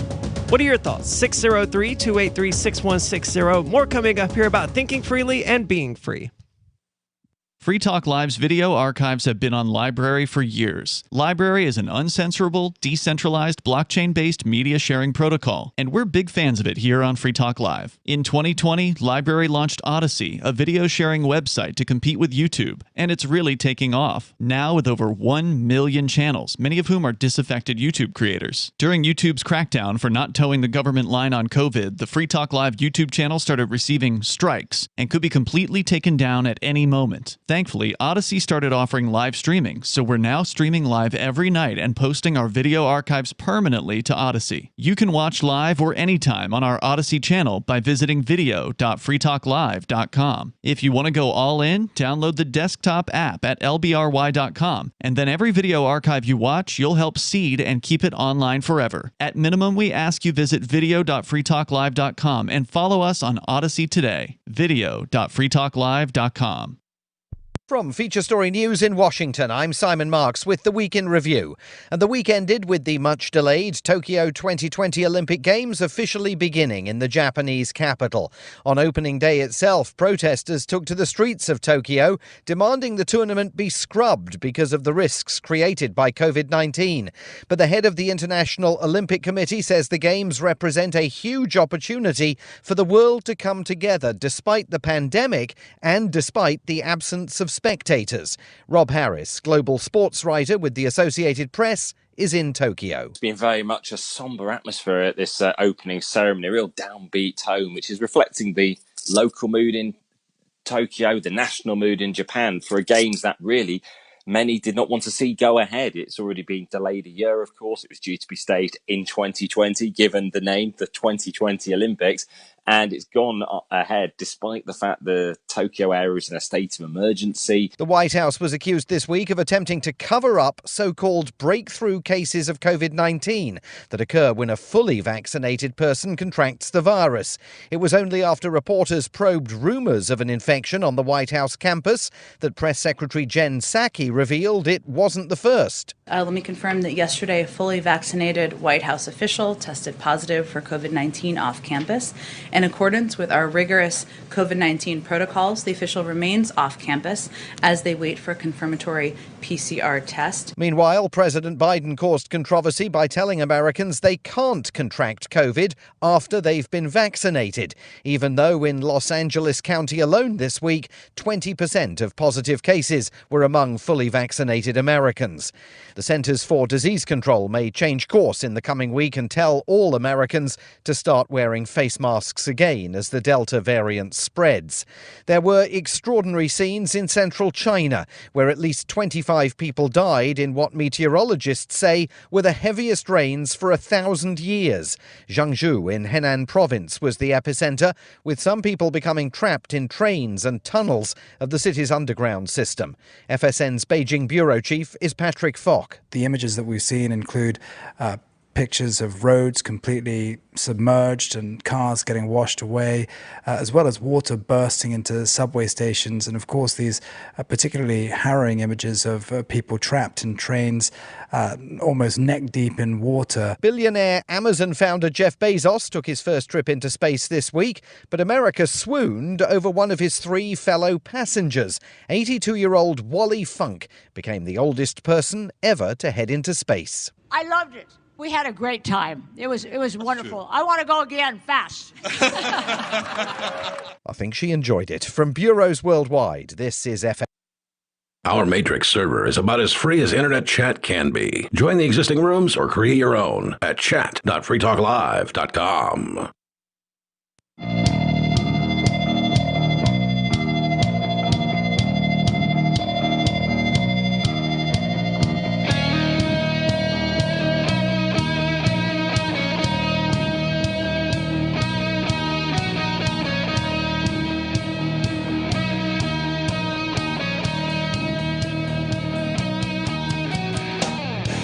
It's Free Talk Live with Aria and Mark on this Sunday night episode of the show. We're talking about secession here, and I was going to, direct us back to the concept of, free thought and free speech and all of that. But I mean, we're engaging in that right now because, as you pointed out, secession is no longer the largely taboo topic that it once was, and that's largely because of, Free Talk Live talking about the ideas. Whether or not, I don't know about largely, but we certainly in part, have been. Yes, correct. We've been there all along, every step of the way. I don't know. I don't know what effect that Free Talk Live has on America. Are we the number 25 talk show in the nation, as rated by Talkers Magazine? Yes, we are. Does that mean have we been, every step of the way from the Ron Paul revolution all the way through? Yeah, we have. I don't know what Free Talk Live has caused Americans to think about, but sure. Well, in part would be a more accurate way to say that. And, do I think secession is likely in the current political landscape? No. But do most people even consider it to be a sufficient solution, even within the realm of possibility, something that could actually happen? I tend to think the average person hears the word secede and either doesn't even know what it means or immediately recoils and think, oh, that sounds crazy. We wouldn't want to ever leave the United States. By talking about it, by doing things that actually promote New Hampshire secession, we can bring these ideas to people in a way that doesn't sound crazy, and we can get them to begin accepting it so that when things come to a head with the United States, which it's currently doing with inflation levels being what they are and only going to get worse, maybe eventually people will realize, hey, the United States has screwed up and it is going to crumble financially. We need to get away from that before it happens. I can't even imagine what it would take for a state to secede from the United States Federation. I don't even know how they would go about it. And I've spent a lot of time thinking about this. And the idea of decoupling from, basically the United States government creates one thing, and that's the world's reserve currency.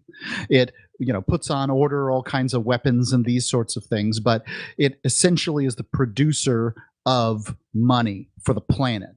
And the idea that's temporary. It is temporary. But it's going to have to stop before any state gives up. Like, I agree. Mama has to stop producing milk before the babies are going to stop nursing. I agree entirely. And we see cryptocurrency rising throughout the world to solve exactly this problem of having a reserve currency. Okay, so let me ask you this. If cryptocurrency exists and you can decouple yourself from the United States Federal Reserve, why would you stay in America and wait for a state to secede? Why? What would be the reason behind that? I can't think of one. Just stop arguing with these politicians. It's where my friends are, Mark. I got that your friends are there. You're also legally not allowed to leave. That's also true. And I would. That would be an interesting legal question. I'm not allowed to leave. I'm not allowed to obtain a passport. But if New Hampshire were to secede, no passport would be necessary for me to stay where I'm at. I suspect you'll never know the answer to that particular I would never know conundrum. but it is an interesting legal conundrum, nonetheless. Yeah. So, but the U.S. dollar, it is collapsing, and I think at some point, people will look around and realize, hey, this system that's going on, it's not sustainable, and this empire is falling, and it would be best if we detached ourselves from this crumbling empire sooner rather than later. I don't know how much the empire will have to crumble before people are willing to make that leap. But there is a certain threshold of, just disaster where people will be like, look, no, we're out, we're done. So the United States Federation, even if it doesn't make money, is still extraordinarily valuable to the several states and their territories, in so much as, and many places around the world which simply don't have militaries or functional militaries because they rely on the United States military to keep order in the world. So if the United States Federal Reserve System crashes down around our ears, and I suspect that's coming because it always does, that's always happens when it comes to literally every time when there's been a paper currency backed by nothing, it's collapsed. Yeah, every time in human history. Yeah, and the U.S. United States dollar has we'll see, it's done better than most, but when you start talking about those naval ships and these sorts of things, a lot of places don't have militaries at all. I'm thinking, looking at you, Costa Rica. Is Costa Rica in danger of being invaded by anyone? Not today. Then what need do they have for a military? Look, you're basically what you're espousing here is this idea that, if a nation doesn't have a standing army, then they could be invaded at any moment. I don't believe that, let's say New Hampshire secedes. I don't believe that New Hampshire would need a standing army or an army of any sort, because if someone were to invade the free state of New Hampshire, they would find, as the Japanese said, allegedly, a rifle behind every blade of grass. I'm not concerned that whether, about New Hampshire. Nobody's going to try to invade the frozen tundra of New Hampshire. Oh, it's not that bad, Mark. I slipped in the ice in my car just a couple of times this year, going out to my car this year. It's not great. There's ice on the ground during half the year. Yes, it is a place where there is a winter. Yes, that is a thing. But it's not a frozen tundra. Look, I'm not concerned about Quebec taking over New Hampshire or Vermont, for that matter. That's not my concern. But if I was in, certain locales around the world, yeah, I'd be very concerned with my neighbors. There's several of the stands over there that are dealing with Chinese encroachment. Ask India whether or not China is, on the move. Ask the Philippines. There's plenty of places that, ask those that are in the Baltic state. Would the Philippines be a target of the Chinese or on the Chinese radar if they hadn't allied themselves so brazenly with the United States? Yes, they would. I don't know that they would. I absolutely think they would, because they're a next door neighbor. China wants the South China Sea, and they want control of all of it. And Philippines is currently, without the backing of the United States, though, the Philippines would be far more likely to just cooperate with them. And I'm not saying whether that would be good or bad, but as South Korea comes to mind. Sure, maybe South Korea needs a standing military to protect themselves, but that's because of issues that interventionism and colonialism created. If we want to make the case that there are only three sovereigns in the world, China, Russia, and the United States, you don't have to argue very hard to convince me of that. I've said it many times on the air here. I'm not looking for any of these organizations to start fighting. But, no, that would be disastrous. It would be terrible. But are militaries needed currently on planet Earth? Yeah, they are. But that isn't.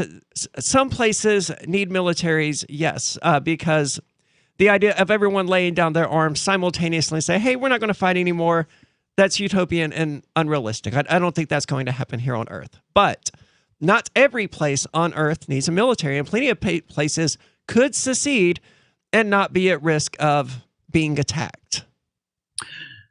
Right. So you're talking about states seceding from the United States, or? Sure. I mean, that's my focus, and New Hampshire specifically. New Hampshire could secede and face no risk of invasion from anyone except perhaps the United States of America. Okay, well, I mean, what I've learned in life is that and 20 years working here on Free Talk Live with my business partner Ian Freeman, whom I haven't been able to talk to in months because of the state and their little rules. But what I've learned is you can't argue with a zealot. And Aria, I've made my case that the state of New Hampshire isn't going to secede. It's not going to secede in 5 years. It's not going to secede in 10 years. But Morazan.city and a variety of zetes around Honduras have popped up in the last 2 years. And the advancements for freedom are phenomenal there. And people need to keep an eye on that. I don't disagree, but I think the collapse of the United States economic system is probably closer than just a decade off. But more coming up about free thought. This is Free Talk Live. Free Talk Live. I have been in the Central Square in Keene, New Hampshire with a group of people, and people have smoked cannabis there. If you don't want to inhale the cannabis, don't stand right in front of me as I'm smoking the joint. I'm not going to make an effort to blow anything in your face. That would be rude. That would be a violation of your personal space. But if you're downwind somewhere and you can smell the aroma of the pot being smoked, that in no way, shape, or form is having any effect on you. What if they're standing 5 feet away? You are being ridiculous. No, I'm saying. You are being ridiculous. No. The only way you're going to get high, sir, the only way you're going to even have a chance of feeling any sort of effect is if I go walk up right into your face and blow it up your nose. Nice try, troll. Free Talk Live, 7 nights a week from 7 to 10 Eastern, live on the Liberty Radio Network at LRN.FM.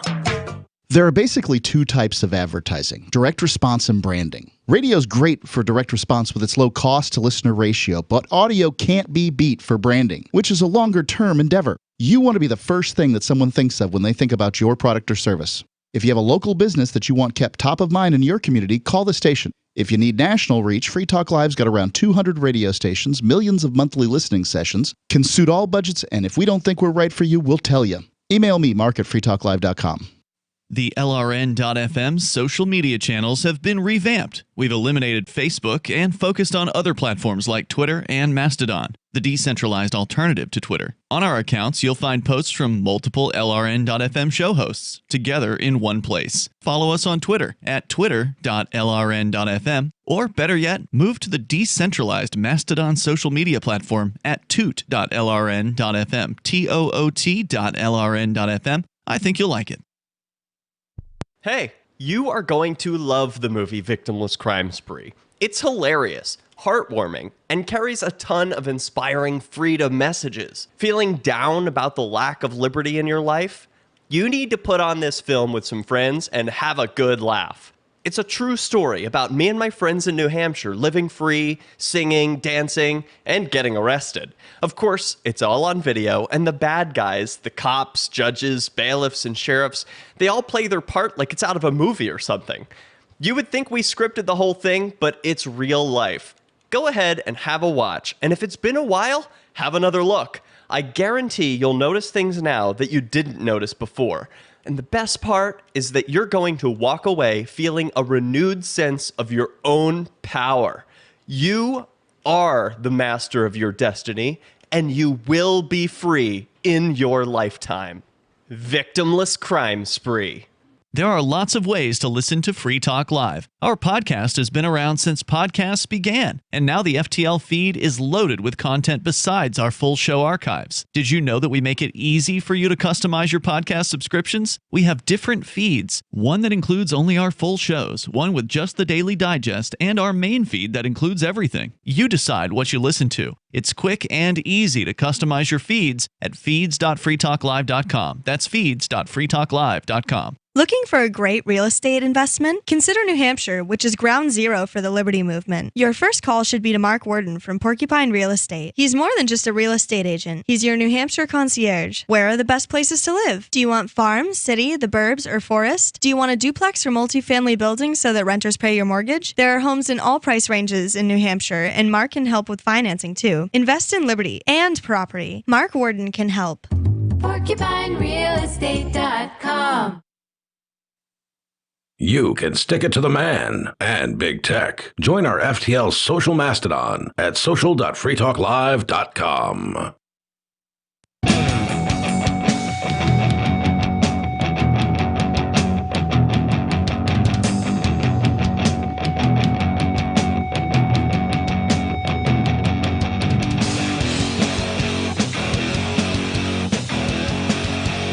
It's Free Talk Live tonight with Aria, the New Hampshire secession zealot, and Mark, midlife crisis, the dude. 603-283-6160 if you want to join the discussion. That's 603-283-6160. I want to say thank you to number 6, who is tonight's amplifier. That means that number 6 is in the AMP program. AMP stands for Advertise, Market, and Promote, because it's money that is used strictly to advertise, market, and promote Free Talk Live. So if you value the ideas of liberty, secession, free private cities, building places, uniting people in freedom, and making the world a freer place, you may consider joining the AMP program. Find out more about it at amp.freetalklive.com. It only takes $5 per month. Number 6 is actually a platinum amplifier, which means that number 6 is giving at least $25 per month to the AMP program. Check it out at amp.freetalklive.com. We've got Robert, who is listening on WTMA in South Carolina. Robert, you're on Free Talk Live. Yes, I just wanted to talk about secession. I live in South Carolina, and South Carolina had 2 successful secessions, but and the third, it thought it could be successful with the third one. That's why it went into the war between the states. In other words, the Civil War. But if it had any idea that the Civil War would turn out to be a disaster by comparison to the first 2, I really doubt that they would have done it, because it cost us an unbelievable number of dead people. I mean, we had whole sections of South Carolina where only the widows were left in the farms. It was unbelievable. But the reason why they did it, like I say, is because they had 2 that were successful. The first one was that this colony was originally awarded to us by King Charles II to 8 sole proprietors, and then after 50 years, they went back into, they became a British Crown colony, and then after that, they got out of their arrangements with the Revolutionary War from Great Britain, and then they figured, okay, we did it twice without too much of a problem, so let's do it a third time and secede from the United States. But that cost them a very high percentage of the population. We didn't have that much population down here at that time. The North had the industry and most of the population, so they had no chance of success. But they were very brave to do it. But they figured that the North wouldn't pursue it. So that's what happened with regard to that. And as far as other sections of our nation dividing up or something like that, I think we have enough flexibility in this country, so that's really not necessary. I mean, the states have state rights. They have their own parliaments in a kind of a way. Well, the states don't have states' rights. I mean, they were supposed to, sure, but the Civil War kind of put an end to that. In the way that the U.S. government and all of these states are set up, if a state law conflicts with a federal law, then the federal law is null and void. But in the way it actually works, the federal law supersedes state law. So just because your state says something is legal, if the federal government says it's illegal, such as marijuana, then the federal government is the one who, is correct. Well, we're deciding that right now, and our governor is undecided about it, and he's making up his mind. But I think if he decides no, then it's going to be probably pretty much no. I think that's the impression I get. But what is going to be pretty much no? I mean, no for marijuana. Right, but there are plenty of states, like Colorado, for example, where marijuana is legal at the state level. However, yes, it's still illegal in the United States. And if the federal government wanted to, it could crack down on these states. It could send in the National Guard. It just has chosen not to for whatever reason. Sure, but Americans aren't really scared about what the federal government could do. You don't see any draft protests out there today, but when they were drafting people for the Vietnam War, you saw a whole bunch of them. So right now, when you can buy, sell, trade, smoke, consume THC and marijuana products in like 20%, maybe 25%, and rising number of states in the United States, and Americans see no particular problem with this. Yeah, I mean that's that. Well, they should see a problem. They should see a problem with that, Mark, because we're trusting the likes of Donald Trump and Joe Biden not to use the power that the federal government has. I don't know about you, but I don't trust either one of them not to use the power of the federal government to crack down on states. Sure, maybe they won't over marijuana because it's a little bit too popular. It's got too much popularity among the masses. However, psilocybin cubensis, would they crack down on states where that has been legalized? Would they crack down on... How many are there? I have no idea. None so far, I don't think. But some cities have legalized it or decriminalized it. Would they crack down on some of these states that have legalized gay marriage? I know George W. Bush certainly wanted to. Whether or not he would actually do that, do I want to trust that to the powers of George W. Bush and his ability to do the right thing?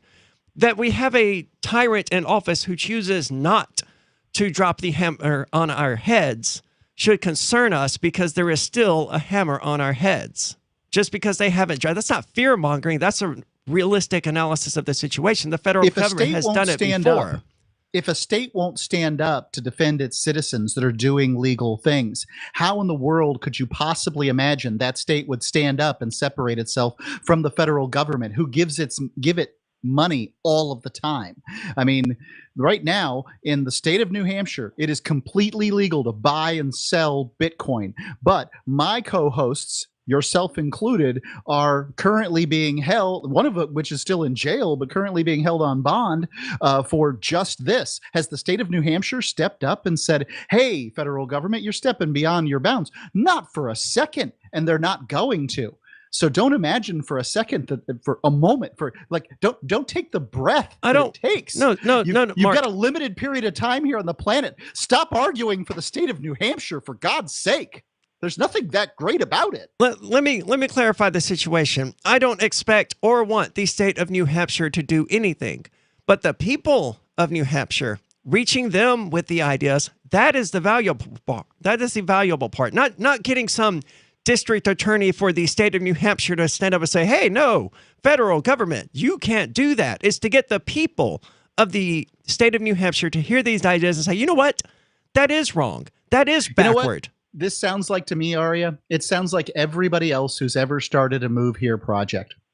Now, I'm not saying New Hampshire and the Free State Project and the Great Freedom Migration hasn't been the most successful thing going.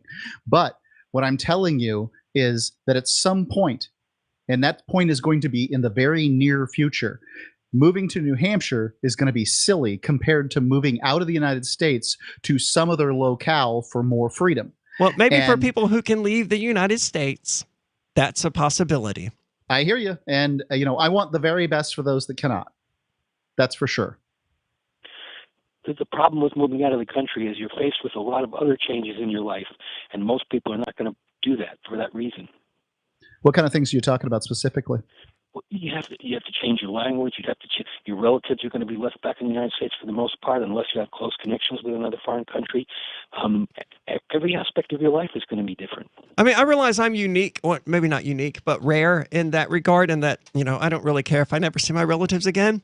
But I do have friends in New Hampshire who could not be persuaded to move to the Yucatan Peninsula or whatever territory in the world Mark is gallivanting off to this week. Some of them won't be persuaded to leave. Oh, absolutely. And that's always the case, though. I mean, the Free State Project got its number, the 20,000 liberty-loving individuals to move to one state. Some people think it was some kind of science and magic that Jason Sorens did. He just said, okay, what's half of the current rolls of the Libertarian Party? 40,000? Okay, 20,000 people need to move to one state. And that state needs to be one of the bottom quarter of states as far as size goes. Okay, here we go. Sure. Here's the list. Vote on them. I mean... And I mean, it's been relatively successful. We do, in fact, have a free stater, a state rep, who is going to introduce secession legislation into the House of Representatives. It won't go anywhere. That's true, Mark. However, all of the papers, all of these news outlets in New Hampshire, all of the talk radio stations in New Hampshire, they will suddenly talk about the ideas of secession. And all of the people reading those papers and hearing those papers will suddenly hear the idea. The more they hear it, the less crazy it will seem. Texas has been talking about secession for as long as I've been alive. It's been part of the Texas Constitution that it's the only state in the Union that can secede. And Texas is about the most fiercely independent state in the world. I mean, like, these people are fiercely nationalistic of their own flag. And I'm from Texas. It doesn't matter whether they're from Beaumont or El Paso. They're like, I'm from Texas. Texas is the best. And they still haven't seceded either. Yeah, well, they're not galvanized by the ideas of freedom and, not. Neither is New Hampshire. You may have 5,000 out of 1.4 million. Please. Well, Mark, you're trying to persuade someone to leave New Hampshire who legally can't leave the country. I'm trying to persuade you to stop trying to get people to move there. I have yet to say at any point for people to move to New Hampshire. We were talking about getting people to move to New Hampshire. That's how we started this. I didn't say anything about moving to New Hampshire. I said I wanted to see New Hampshire secede. More coming up here, arguing with Aria and Mark. It's Free Talk Live. Do you feel like your nation, state, or community no longer holds your values? Have you dreamt of a place where people agree that liberty is important and are free to pursue their projects so long as they respect the property of others? There are many people just like you that are discovering freeprivatecities.com. Their social media links are at the upper right of the page at freeprivatecities.com. All skill levels will be needed when the first of the Free Private Cities opens. It's sooner than you think. Stop arguing and build. freeprivatecities.com. What if you want to hear the latest episode of Free Talk Live, but all you have is your phone, you forgot to download our archive, and you have no data connection? You can call our Listen line at 641-793-0191. That's a long-distance number, so you may incur charges. If not, listen as long as you want. 641-793-0191. The Free Talk Live Listen line, 641-793-0191. So you've signed the Shire Society Declaration and are planning your move to New Hampshire to be around more liberty-oriented people. Next, sign up for the Shire Society Forum at forum.shiresociety.com. There are a bunch of people there who are already in the Shire, and they want to meet you. If you're already in the Shire physically, you should also come by the forums. Remember, not everyone uses Facebook. New people are signing up for the Shire Society Forum every month, so drop in and say hello at forum.shiresociety.com. Tired of cancel culture? Sick of mega tech corporations holding an axe over your head? Join the LRN.FM Matrix chat server. It's self-hosted, so no one else can tell us what to do or say. Don't like the existing channels? You can make your own. You can even connect into some of our channels from other Matrix servers. It's federated. For the full LRN.FM Matrix experience, though, you should join our server via the step-by-step instructions at chat.lrn.fm. Chat.lrn.fm. You're listening to the live edition of Free Talk Live. Hour number 3 is next after the news here on the Liberty Radio Network at LRN.FM. From Feature Story News in Washington, I'm Jagruti Dave. The White House's top infectious disease expert, Dr. Anthony Fauci, says the United States is going in the wrong direction as the number of COVID-19 infections continues to rise. You have a variant like Delta, and we know we have many vulnerable people in this country who are unvaccinated. Speaking on CNN's State of the Union, Dr. Fauci also said he's part of active conversations about revising masking guidelines, which includes the possibility of recommending that those who've been vaccinated wear masks indoors again. Some parts of the US, such as Los Angeles County, have reimposed indoor mask mandates, and many other cities are considering a similar move. According to the US Centers for Disease Control, around 49% of Americans are fully vaccinated. Parts of London and its surrounding areas have been hit by severe flooding, which has caused chaos on the roads and subways. The UK's Met Office had issued an amber warning for storms in London and the South East. There were reports of people being forced to get out of their cars in the northeast of the city as streets became deluged with water. Here's veteran weather forecaster John Ketley. It's not just a question of the heat, it's also a question of the instability of the atmosphere as well. If the moisture's in there, it doesn't take much for the big storms to develop. French President Emmanuel Macron has called for unity and urged people to get vaccinated to fight another spike in coronavirus infections.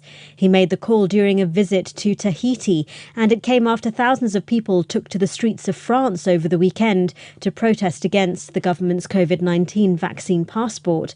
But opinion polls suggest a majority of people are in favour of the legislation that would require people to prove they're fully vaccinated or have had a negative COVID-19 test in order to go go to a bar or restaurant or for internal travel. It would also compel health workers to get vaccinated.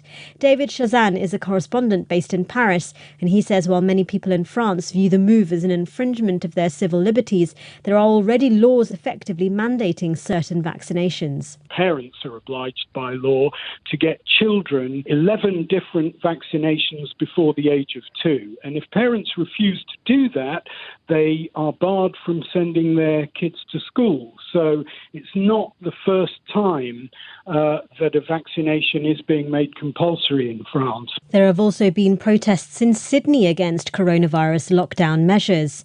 The strict restrictions in many parts of the state of New South Wales are due to end on the 30th of July, but they're widely expected to be extended because of the spread of the highly infectious Delta variant.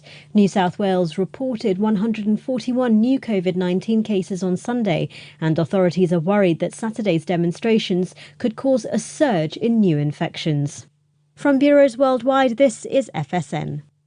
With FSN Spotlight, I'm Simon Marks. The Iraqi Prime Minister Mustafa al-Kadhimi is visiting Washington for talks with President Biden. Ahead of his arrival in the US capital, the Prime Minister indicated that he doesn't believe US combat troops are needed any longer in Iraq. But he is seeking assistance from the US in the form of ongoing military training and intelligence gathering. There are still around 2,500 US troops in Iraq, but unlike Afghanistan, the Biden administration has so far not set a deadline for their withdrawal. I think there's going to be a great deal of what is the form of U.S. presence in Iraq going to take? Are we dealing with another wind down in terms of a complete wind down, or are we going to talk about something that's a little more phased? Analyst Bob McMahon with the New York-based Council on Foreign Relations says the U.S. will be looking for guarantees from the Iraqi leader as well. Really assurances that Iraq is, and Iraqi officials and Shia politicians are going to not allow themselves to be dominated by Iranian leaders, people who are coming from Iran, from the Revolutionary Guard, as we have seen in the past. There's been a great deal of activity by many reports of Iranians in Iraq, and I think that's going to be probably assurance number one. This is the latest in a series of meetings with Middle East leaders hosted by President Biden at the White House. Last week, King Abdullah of Jordan was his guest, and last month, President Ashraf Ghani of Afghanistan visited the Oval Office. With FSN Spotlight, I'm Simon Marks.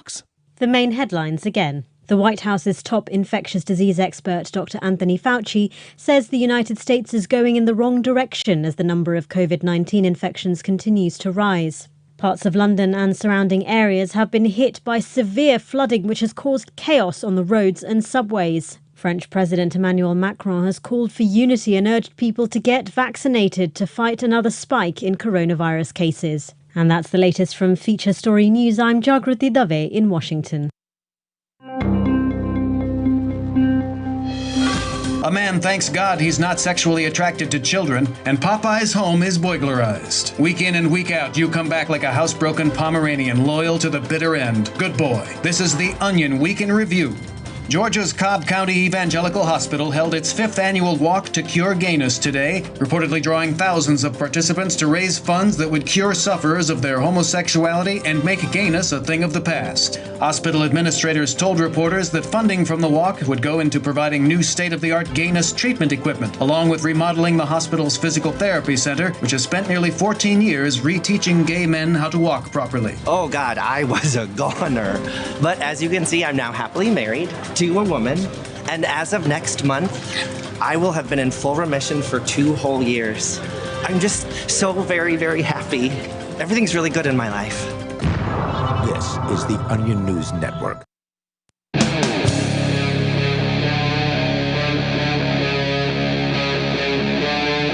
Free Talk Live.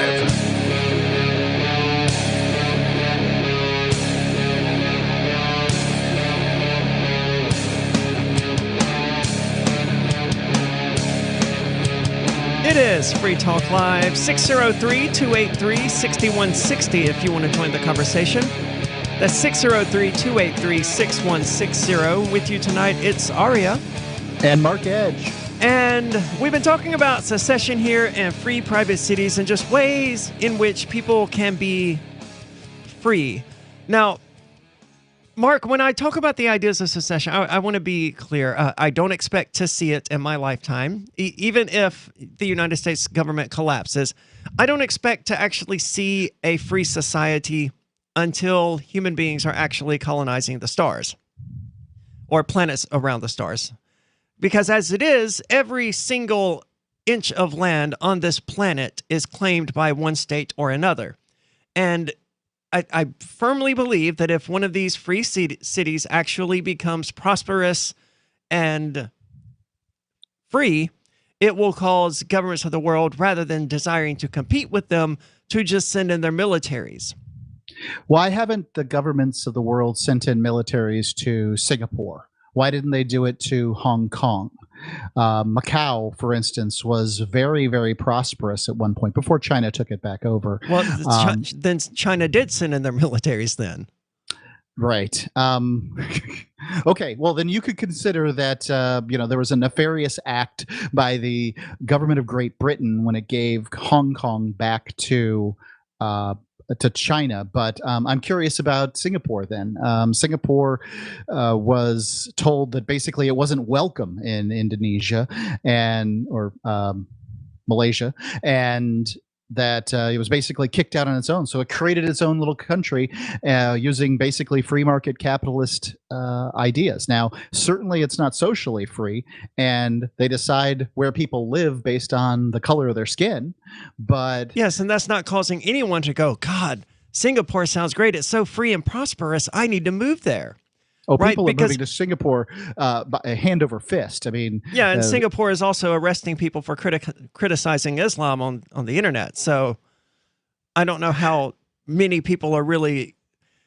I don't know how successful Singapore really is at presenting itself as this place where people can be free. To me, that just seems like nonsense. I've never heard anyone say, "God, Singapore sounds great. Let's go." You said that if a place became sufficiently prosperous, you weren't. I mean, I understand that prosperity comes from freedom, and Singapore has its own forms of freedom. I think I said free and prosperous, but go ahead. Fine. And when you look at Singapore compared to its neighbors, it certainly is free comparatively in many ways. But Singapore isn't the bastion of freedom, and I'm not holding it up and suggesting people move there tomorrow.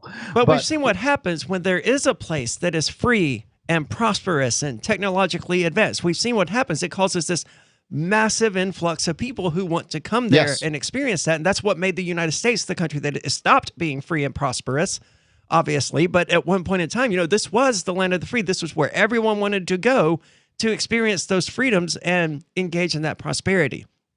Right. One of these cities, I believe, would cause that level of migration. They would galvanize people to that extent. Like, oh my God, I just have to get there. That's the place. That's the new land of liberty, and I want to be there. And once that started happening, I think the military is going to come. Which military? Whoever wants it, probably. Well, if you're predicting it, whichever one of the three states is the most respected claimant, I suppose. So we're talking about the United States, China, and Russia. Yes, because they don't want to war with each other, right? They don't want to step on each other's toes. But yeah, the Chinese government would tell the United States, hey, you got to do something about this situation in the Honduras. Well, amongst those three, the United States is clearly the one that controls the Atlantic, and Honduras's coast is largely on the Atlantic. There's a little Pacific coast, but not much. And the English-speaking portions of Honduras are all on the Atlantic coast. So I suspect you're talking about the United States, and I simply can't address that. I don't know how to say, what's going to happen in the future if ZAs get prosperous. I mean, I hope that this is the case. I hope that ZAs are so prosperous that the United States government has no way to compete with them other than militarily, and we have to see what that looks like. I hope that as well. I just fear what the outcome would be. And that's why I've long argued that, we're probably not really going to see a free society until we can replicate the situation as it was in the 18th century, which is where, realistically, the only reason the colonies won against the British was because of just the sheer amount of work and expenses involved in crossing the Atlantic Ocean to bring in, troops and supplies back then. We will have that situation again in a few centuries where it just won't be worth it to the United States government to go and reclaim its colony on Gliesa 581c or whatever. Look, if we're relegated to arguing about whether or not we're going to, colonize near Earth or objects, I'm with you. That's going to happen. But what I'd like to talk about, when I talk about this, is I'd like to talk about projects that are currently happening. Sure. And I've got. Those are great. I just don't think that any of them will ultimately prove successful. And if they do prove successful, I contend that one military or another will say, oh, no, we want this for ourselves. Having given almost 20 years of my life to the Free State Project, I have decided that the better thing, the new thing, is to stop arguing with politicians that want to take my freedom from me and to build a newer, freer place. Currently the ZA legislation, that's Z-E-D-E, ZA legislation in Honduras makes a piece of land that's a ZA in Honduras the freest place on planet Earth. Is it its own micronation? No, it's not. But it's darn close, and it's the best bet we have towards finding out what a free place might function like. And I'm not knocking the idea. I love the idea. And in fact, I hope that, someday relatively soon, I can leave the United States and go check out some of these places because, maybe there is one where I can actually be free and relatively autonomous, provided Let me tell you about, I took a visit to Guanaja, and one night we ended up at a bar called the Silver Dollar. By the way, interestingly, Guanaja is a Honduran island, and in Honduras, the money is called lempiras. So why there's a silver dollar, I don't know. But nonetheless, the bar was called Silver Dollar. It's a horrifying little hole in the wall. But I had a bottle of water, and I watched the antics. And the antics? The antics, yes. There was a lovely young woman named Thomas who... Okay. I did not expect this story to go there, but keep going. No. I need to hear more. I think I scared her. So she was translating for a young lady that was trying to talk to me, right? Here I am having my water. Translating? That's correct. The young lady could not speak English. And so Thomas stepped in and, translated. And then I stuck out my hand and said, Mark Edge. And I think that that Thomas was so scared, was surprised by the abrupt introduction that she said, Thomas, but you can call me Monica. So there you go. There's already one for you to chit chat with. I don't spend a lot of time chit chatting with other trans people or with cross dressers. I spend most of my time actually chit chatting with libertarians and anarchists, or just people. My social life doesn't really have. I have my own distinct social life that has nothing to do with hanging out with a bunch of LGBT people or hanging out with libertarians. That's one thing I don't get about the liberty movement here, especially in Keene. It's so insular. A lot of these people who hang out, they only hang out in libertarian circles, and I never understood that. I want to be. I don't want to just have friends based on what their politics are. I want to be able to discuss. I have friends based on similar music interests, similar gaming interests, similar television interests, and I have friends based on similar political interests. 603-283-6160 if you want to join the discussion. When we get back, we're going to finally get into this article about free thought because we've alluded to it a couple of times but haven't actually got to it yet. There was more interesting discussion to be had. It's Free Talk Live. After a devastating war, the alien visitors were driven back, and their willing human collaborators were left behind.